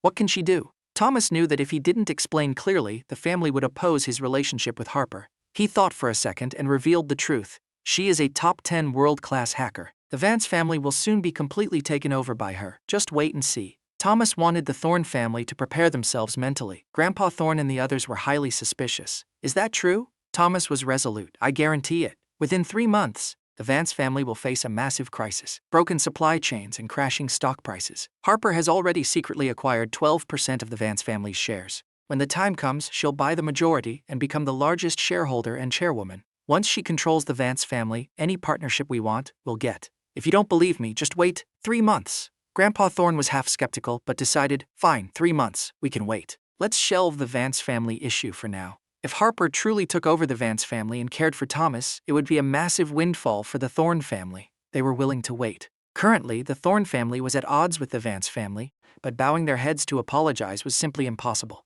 Thomas breathed a sigh of relief. I'll keep you updated on the progress, but this involves massive benefits for the Thorne family. I don't want a single word of this leaking out. No one was an idiot. They unanimously promised to keep it a secret. Their attitude toward Thomas instantly improved, returning to how they treated him when he first came back. Meanwhile, after making our relationship public, Serena showed the photos and videos of Harper and Thomas to her parents. Charles Sterling was so furious he nearly exploded. That despicable bastard! Truly shameless. Thank God I never considered bringing her into the Sterling family. If I did, the Sterling family would have lost every ounce of its dignity. I funded her life all these years. Whatever happens to her now has nothing to do with this family. Toward this illegitimate daughter, he felt zero guilt or affection. She was merely the result of a trap. Ever since he discovered Harper was plotting to murder his legitimate daughter, he completely disowned her. Mrs. Sterling had previously found Harper's existence slightly awkward, but she never intended to target her. The sins of the adults shouldn't be blamed on an innocent child. Charles had provided her a good life, and Mrs. Sterling was willing to turn a blind eye. But this girl dared to try to kill her daughter, and was now plotting against her husband. She absolutely could not tolerate it. She stated coldly, I will publicly reveal Harper's true identity and make the Sterling family's stance crystal clear. Seeing her sneak back into the country, she probably wants to publicly claim her identity and force you to acknowledge her. With me here, she can keep dreaming about ever stepping foot into the Sterling household. I have no problem playing the villain. Her daughter was her life. Don't even mention Harper wanting to harm her. Even if Charles dared to defend Harper, she would divorce him immediately. Charles understood his wife's temper and fully agreed. I'll learn from these kids and post on my timeline too. He posted a statement announcing that Thomas's current lover was his illegitimate daughter, briefly summarizing the trap from years ago. He explicitly declared that he and the Sterling family did not acknowledge Harper, and they would not care if she lived or died in the future. He requested everyone in his circle to never mention Harper's name in front of him. He would not listen, and he would not care. Charles rarely posted on social media, so this post caused a massive tsunami in his circle. His contacts were all highly powerful elites. Those who hadn't paid attention to the Thorne family drama were now fully dialed in. Thomas Thorne and the illegitimate Sterling daughter. It turned out to be a swamp of filthy secrets. The impression of the Thorne family heir plummeted instantly. Everyone thought, if the Thorne Corporation is managed by Thomas in the future, we really need to reconsider any partnerships. He forced his own brother and sister to cut ties and leave home. He cheated, wanted to cancel his engagement, and blamed his little brother for it. He instigated his ex-fiancée to attack his brother. Someone like this could backstab you at any given moment. Harper and Thomas quickly found out. Harper read the post, her eyes bloodshot, and she violently smashed her phone. She hated her biological father. She wanted to seize the Sterling Empire and infuriate him to death for revenge. But she could not accept him publicly rejecting her for Serena's sake, banning her from the Sterling family. This hurt more than a knife to the chest. The Thorne family didn't have Charles Sterling's contact info, but they heard about it through the grapevine. Grandpa Thorne summoned Thomas. Look at what you've chosen. Now the Sterling family has officially declared they won't acknowledge Harper, and they won't care if she lives or dies, he continued. Half an hour ago, Charles Sterling announced his new will. He is leaving all his shares in the Sterling Corporation and all his assets entirely to Serena. If Serena passes away first, all assets will be donated to the state. This means that even if the entire Sterling family dies, Harper won't get a single penny. The Sterling family was utterly ruthless. He spoke bluntly. Honestly, Liam's eye for picking people is much better than yours. Thomas's face looked terrible. He was banking on Harper seizing the Sterling Empire. Charles publicly announcing this will was a massive slap in Harper's face. Not only was she rejected, but she was explicitly cut out of all inheritance. It was incredibly cruel. He felt a deep surge of frustration, but maintained a calm exterior. Even without the Sterling family, if she takes over the Vance family, it will be more than enough for us to thrive. Things have already come to this. I can only stand by her. Grandpa Thorne sighed heavily. As long as you know what you're doing. But don't focus so much on romance and fighting right now. Focus on the new implant project.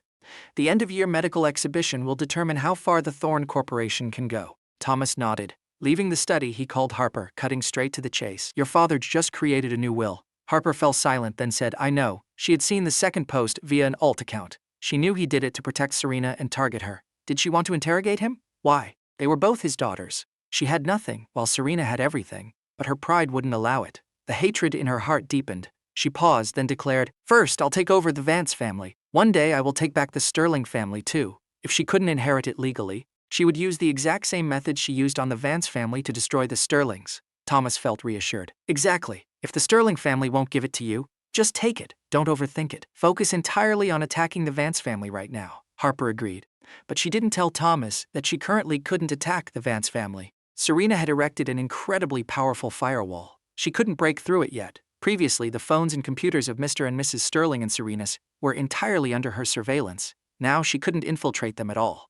This made her absolutely certain that Serena had hired a hacker far superior to her, and they were actively targeting her. Furthermore, she had an unshakable feeling that every single move she and Thomas made was being monitored. This made her incredibly anxious and drove her to the brink of insanity. She exchanged a few generic words with Thomas over speakerphone and hung up. Harper poured all her energy into trying to break the firewall and attack the Vance family. But both she and I temporarily reached a stalemate. Neither side made a move. A month later, Serena didn't just prepare all the necessary equipment and instruments I requested. She also imported several advanced biomedical equipment production lines. I officially joined the Sterling family's biopharmaceutical company, often referred to as Little Sterling Corp., as the general manager of the new R&D department. Because Serena had absolute control over the company, even if shareholders and senior executives had objections, they couldn't oppose her decision. I submitted the project proposal to Jing University, establishing a partnership between the university and Little Sterling Corp. To research the heart rehabilitation device. Little Sterling Corp's sudden pivot into biomedical engineering,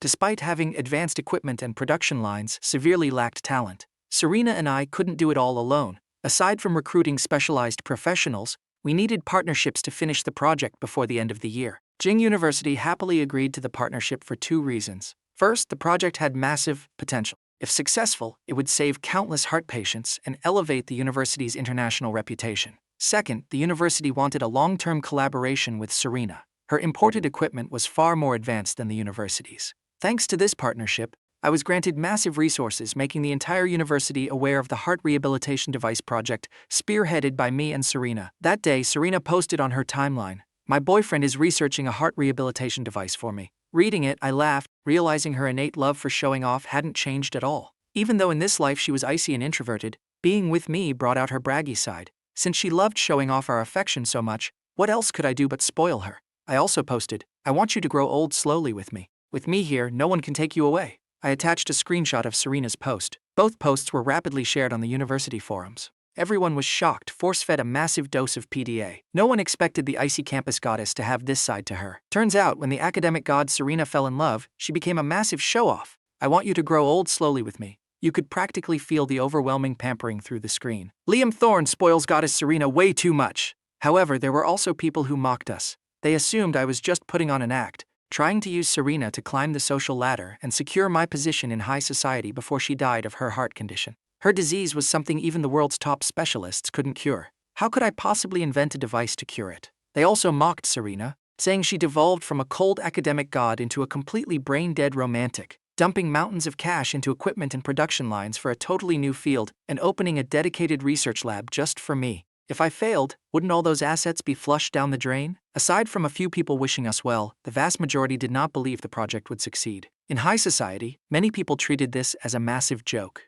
But Serena's parents fully supported us, sharing both my post and Serena's, expressing their absolute faith and blessings. Many people in the circle thought they had lost their minds to believe in such a ridiculous fantasy. Thomas and Harper also heard the news. Their first reaction was that it was utterly absurd. Researching a device to cure that specific heart disease? Impossible. Thomas thought I was wasting my time and just waited to watch me fail. He discussed a strategy with Harper. When my project inevitably failed, they would launch a massive smear campaign, ruining my reputation and thoroughly destroying my name in the industry. 2 months later, the new drug project the Vance family had been researching for years was suddenly successfully developed and launched into the market ahead of them by a foreign company. This project was incredibly crucial. The Vance family had poured massive amounts of manpower and money into it. It had already reached the licensing and final clinical trial stages, expected to launch in a few months. But this foreign company snatched the opportunity right out from under them. Their drug had identical effects, making it impossible for the Vance family to produce theirs. Grandpa Vance suspected the foreign company had stolen their formula, but couldn't find the mole. Then, the Vance family's core database crashed. Data supplied to other companies became corrupted, causing a massive break in their supply chain. Right at this critical moment, the Thorne family suddenly withdrew all their investment from their major joint project with the Vance family. This completely shattered the Vance family's capital chain. Their stock plummeted, bringing them to the brink of bankruptcy. Major and minor shareholders panicked, with many secretly selling off their shares. Harper seized the opportunity and ruthlessly bought up the Vance family's shares. I had been monitoring the situation the whole time, and was slightly surprised when the Thorne family directly intervened to harm the Vance family. On the surface, it looked like retaliation for the Vance family canceling their partnership, but I guessed it was actually to support Harper. When Harper's shares exceeded the Vance family's holdings, I anonymously sent an email to Hazel Vance, revealing that Harper was the one secretly acquiring the shares and exposing her identity as a world top hacker. Within the Vance family, aside from Grandpa Vance, Hazel was the most capable person fully equipped to fight Harper. The Vance family was in utter chaos. Upon receiving the email, Hazel immediately reported it to Grandpa Vance. They realized Harper was the mastermind behind the crisis and suspected she had sabotaged the new drug formula and the core database. They managed to halt the sell-off of shares just in time. Grandpa Vance allied with several major shareholders, utilizing every resource and connection to stop Harper from acquiring more shares. The grueling tug-of-war ended with Harper's victory. However, she didn't acquire as massive a percentage as she originally planned, only surpassing the Vance family by 3%. Nevertheless, Harper became the largest shareholder. She injected a massive amount of capital to save the Vance family, allied with the shareholders she had bribed, and forced Grandpa Vance to step down as chairman. Harper shockingly seized the chairman's seat of the Vance family, causing an absolute earthquake in the elite circle. The Vance Corporation was not a small company.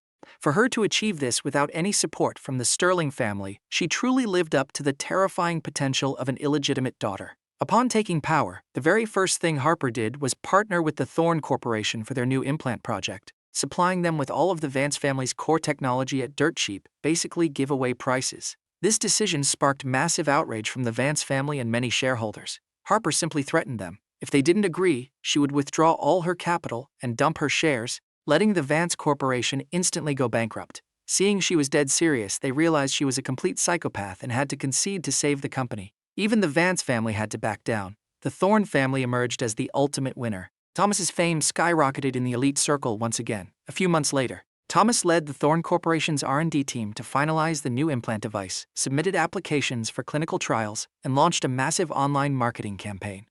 Countless articles boasted that the Thorne Corporation was guaranteed to win the New Achievement Award at the upcoming International Medical Equipment Exhibition in 2 months. They also intentionally mentioned me, mockingly asking, "Didn't he declare he was inventing a heart disease curing device? Why the absolute silence now? Must have been all talk and zero action." Harper discovered that I was also researching a new implant device. Instigated by Thomas, she hired armies of internet trolls to spread rumors that I had stolen the Thorne Corporation's implant project designs to start my own identical project, accusing me of blatant plagiarism. They listed several of my past research achievements at the Thorne Corporation and the university, accusing me of academic fraud and stealing other people's ideas and designs. Although they provided no concrete evidence, the trolls manipulated public opinion flawlessly. Many experts spoke up to criticize me, demanding an explanation and calling for Jing University to investigate. They argued that if I truly plagiarized, I should be expelled and permanently banned from the medical field. Many Jing University students were incited, demanding the university conduct a strict and fair investigation. Some people defended me, pointing out that I had always been top 3 in the biomedical engineering major and had previously co-developed a small physical therapy device with classmates. But their voices were quickly drowned out by the tsunami of criticism. Many people mocked me, saying I failed to invent the heart device, and now I was playing dead, too scared to respond. Under Harper's anonymous accounts, mobs flooded my Weibo, hurling vicious insults at me. Recently, I had been mostly holed up in the Little Sterling Corp lab. Hearing the report from her assistant, Serena came to find me, frowning deeply. "It's obviously Harper and Thomas trying to smear you. Do you need me to handle this? Those two are like sewer rats, only knowing how to play dirty." I smiled calmly. I predicted they would do this. Let them jump around like clowns for a while. The higher they jump now, the harder they'll crash later. In my previous life, Harper and Thomas destroyed me using the exact same method. They spread rumors, leading the public to believe I was a plagiarist and an academic fraud. At the International Medical Exhibition, when the implant device won the award, Thomas completely monopolized the title of chief creator. The Thorne Corporation erased all my contributions. I was furious and caused a scene, but Harper used her hacking skills to forge evidence, bribed the original whistleblowers, and presented irrefutable proof. Even though I denied it, I was branded a fraud, expelled from the university, and forced out of the medical industry. In my past life, I hadn't publicly opposed them, yet I was still ruined just to highlight Thomas's genius persona and solidify his position at Thorne Corp. This time I stood in direct opposition and had exposed their dirty secrets. Of course they would use every despicable method to destroy me. Seeing I wasn't surprised, Serena smiled slightly and asked, "Knowing Harper, she definitely has forged evidence prepared against you. What's your plan?" I smirked. "She has prepared evidence and so have I. She's using fakes, I'm using the real deal. When the time comes, I'll let them choke on their own consequences. This time I will make sure both of them are permanently blacklisted from the industry." Serena felt reassured. "Then we'll ignore them for now," she added. "The 2 technical patents have already been secretly filed by me. The projects have entered the clinical trial phase and all data is currently being recorded." I nodded. Thanks to my hacking skills and an external layer of digital camouflage, they all thought I had produced 0 real results. In reality, the new implant device had been successfully developed 3 months ago, leaving the entire project team in absolute awe. The heart rehabilitation device had also yielded results last month, with several prototypes currently undergoing clinical trials. My rehabilitation serum was also a success, currently being used in tandem with the device in the trials. This was something Harper and Thomas had absolutely no clue about. I smiled softly. "When the time comes, we'll broaden their horizons." I paused. "But I can't just let them smear me freely right now." I grabbed my phone and posted on Weibo and my timeline. "A straight tree does not fear a crooked shadow. If you want to take me down, bring out the hard evidence. Without evidence, stop jumping around like a circus clown. The new medical equipment exhibition will reveal the absolute truth." I was certain that, given Harper and Thomas's personalities, they wouldn't release the forged evidence right now. They were saving it as their ultimate trump card for later. After my post, the vitriol noticeably decreased. Many people started demanding the mob provide actual evidence, stating that without it, this was pure defamation. In the Thorne Corporation lab, Thomas saw my post and showed it to Harper. She sneered coldly. "Does he really think I can't deal with him?" she asked. "Should we release the evidence now?" Thomas thought it over. "Let's wait for the medical equipment exhibition. We'll see what kind of results he and Little Sterling Corp actually present. Releasing it early won't deal a fatal blow. Right now, manipulating public opinion is just to plant the seed in everyone's minds that Liam is a plagiarist and a fraud." "Let's wait a bit longer," Harper agreed. "You're right. If he represents Serena's company and presents an achievement, that's when we drop the evidence of plagiarism and fraud. When that happens, Serena's entire company will be ruined and discredited." The exhibition committee won't award a prize to a stolen product, and no company will want to partner with a fraud. Their half-year of effort will be completely flushed down the drain. She hugged Thomas, smiling viciously. You're still the smartest one, with the best vision, but him exposing our relationship caused us a lot of trouble. I can't just let that go. I'm going to hire some people to teach him a lesson, take photos and videos, and make them public. Thomas's eyes flashed with dark calculation, but outwardly he advised, don't go too far. Harper laughed. Don't worry. Even if we don't drop the evidence yet, my troll army will keep pushing the narrative. They'll make sure everyone has a terrible impression of him.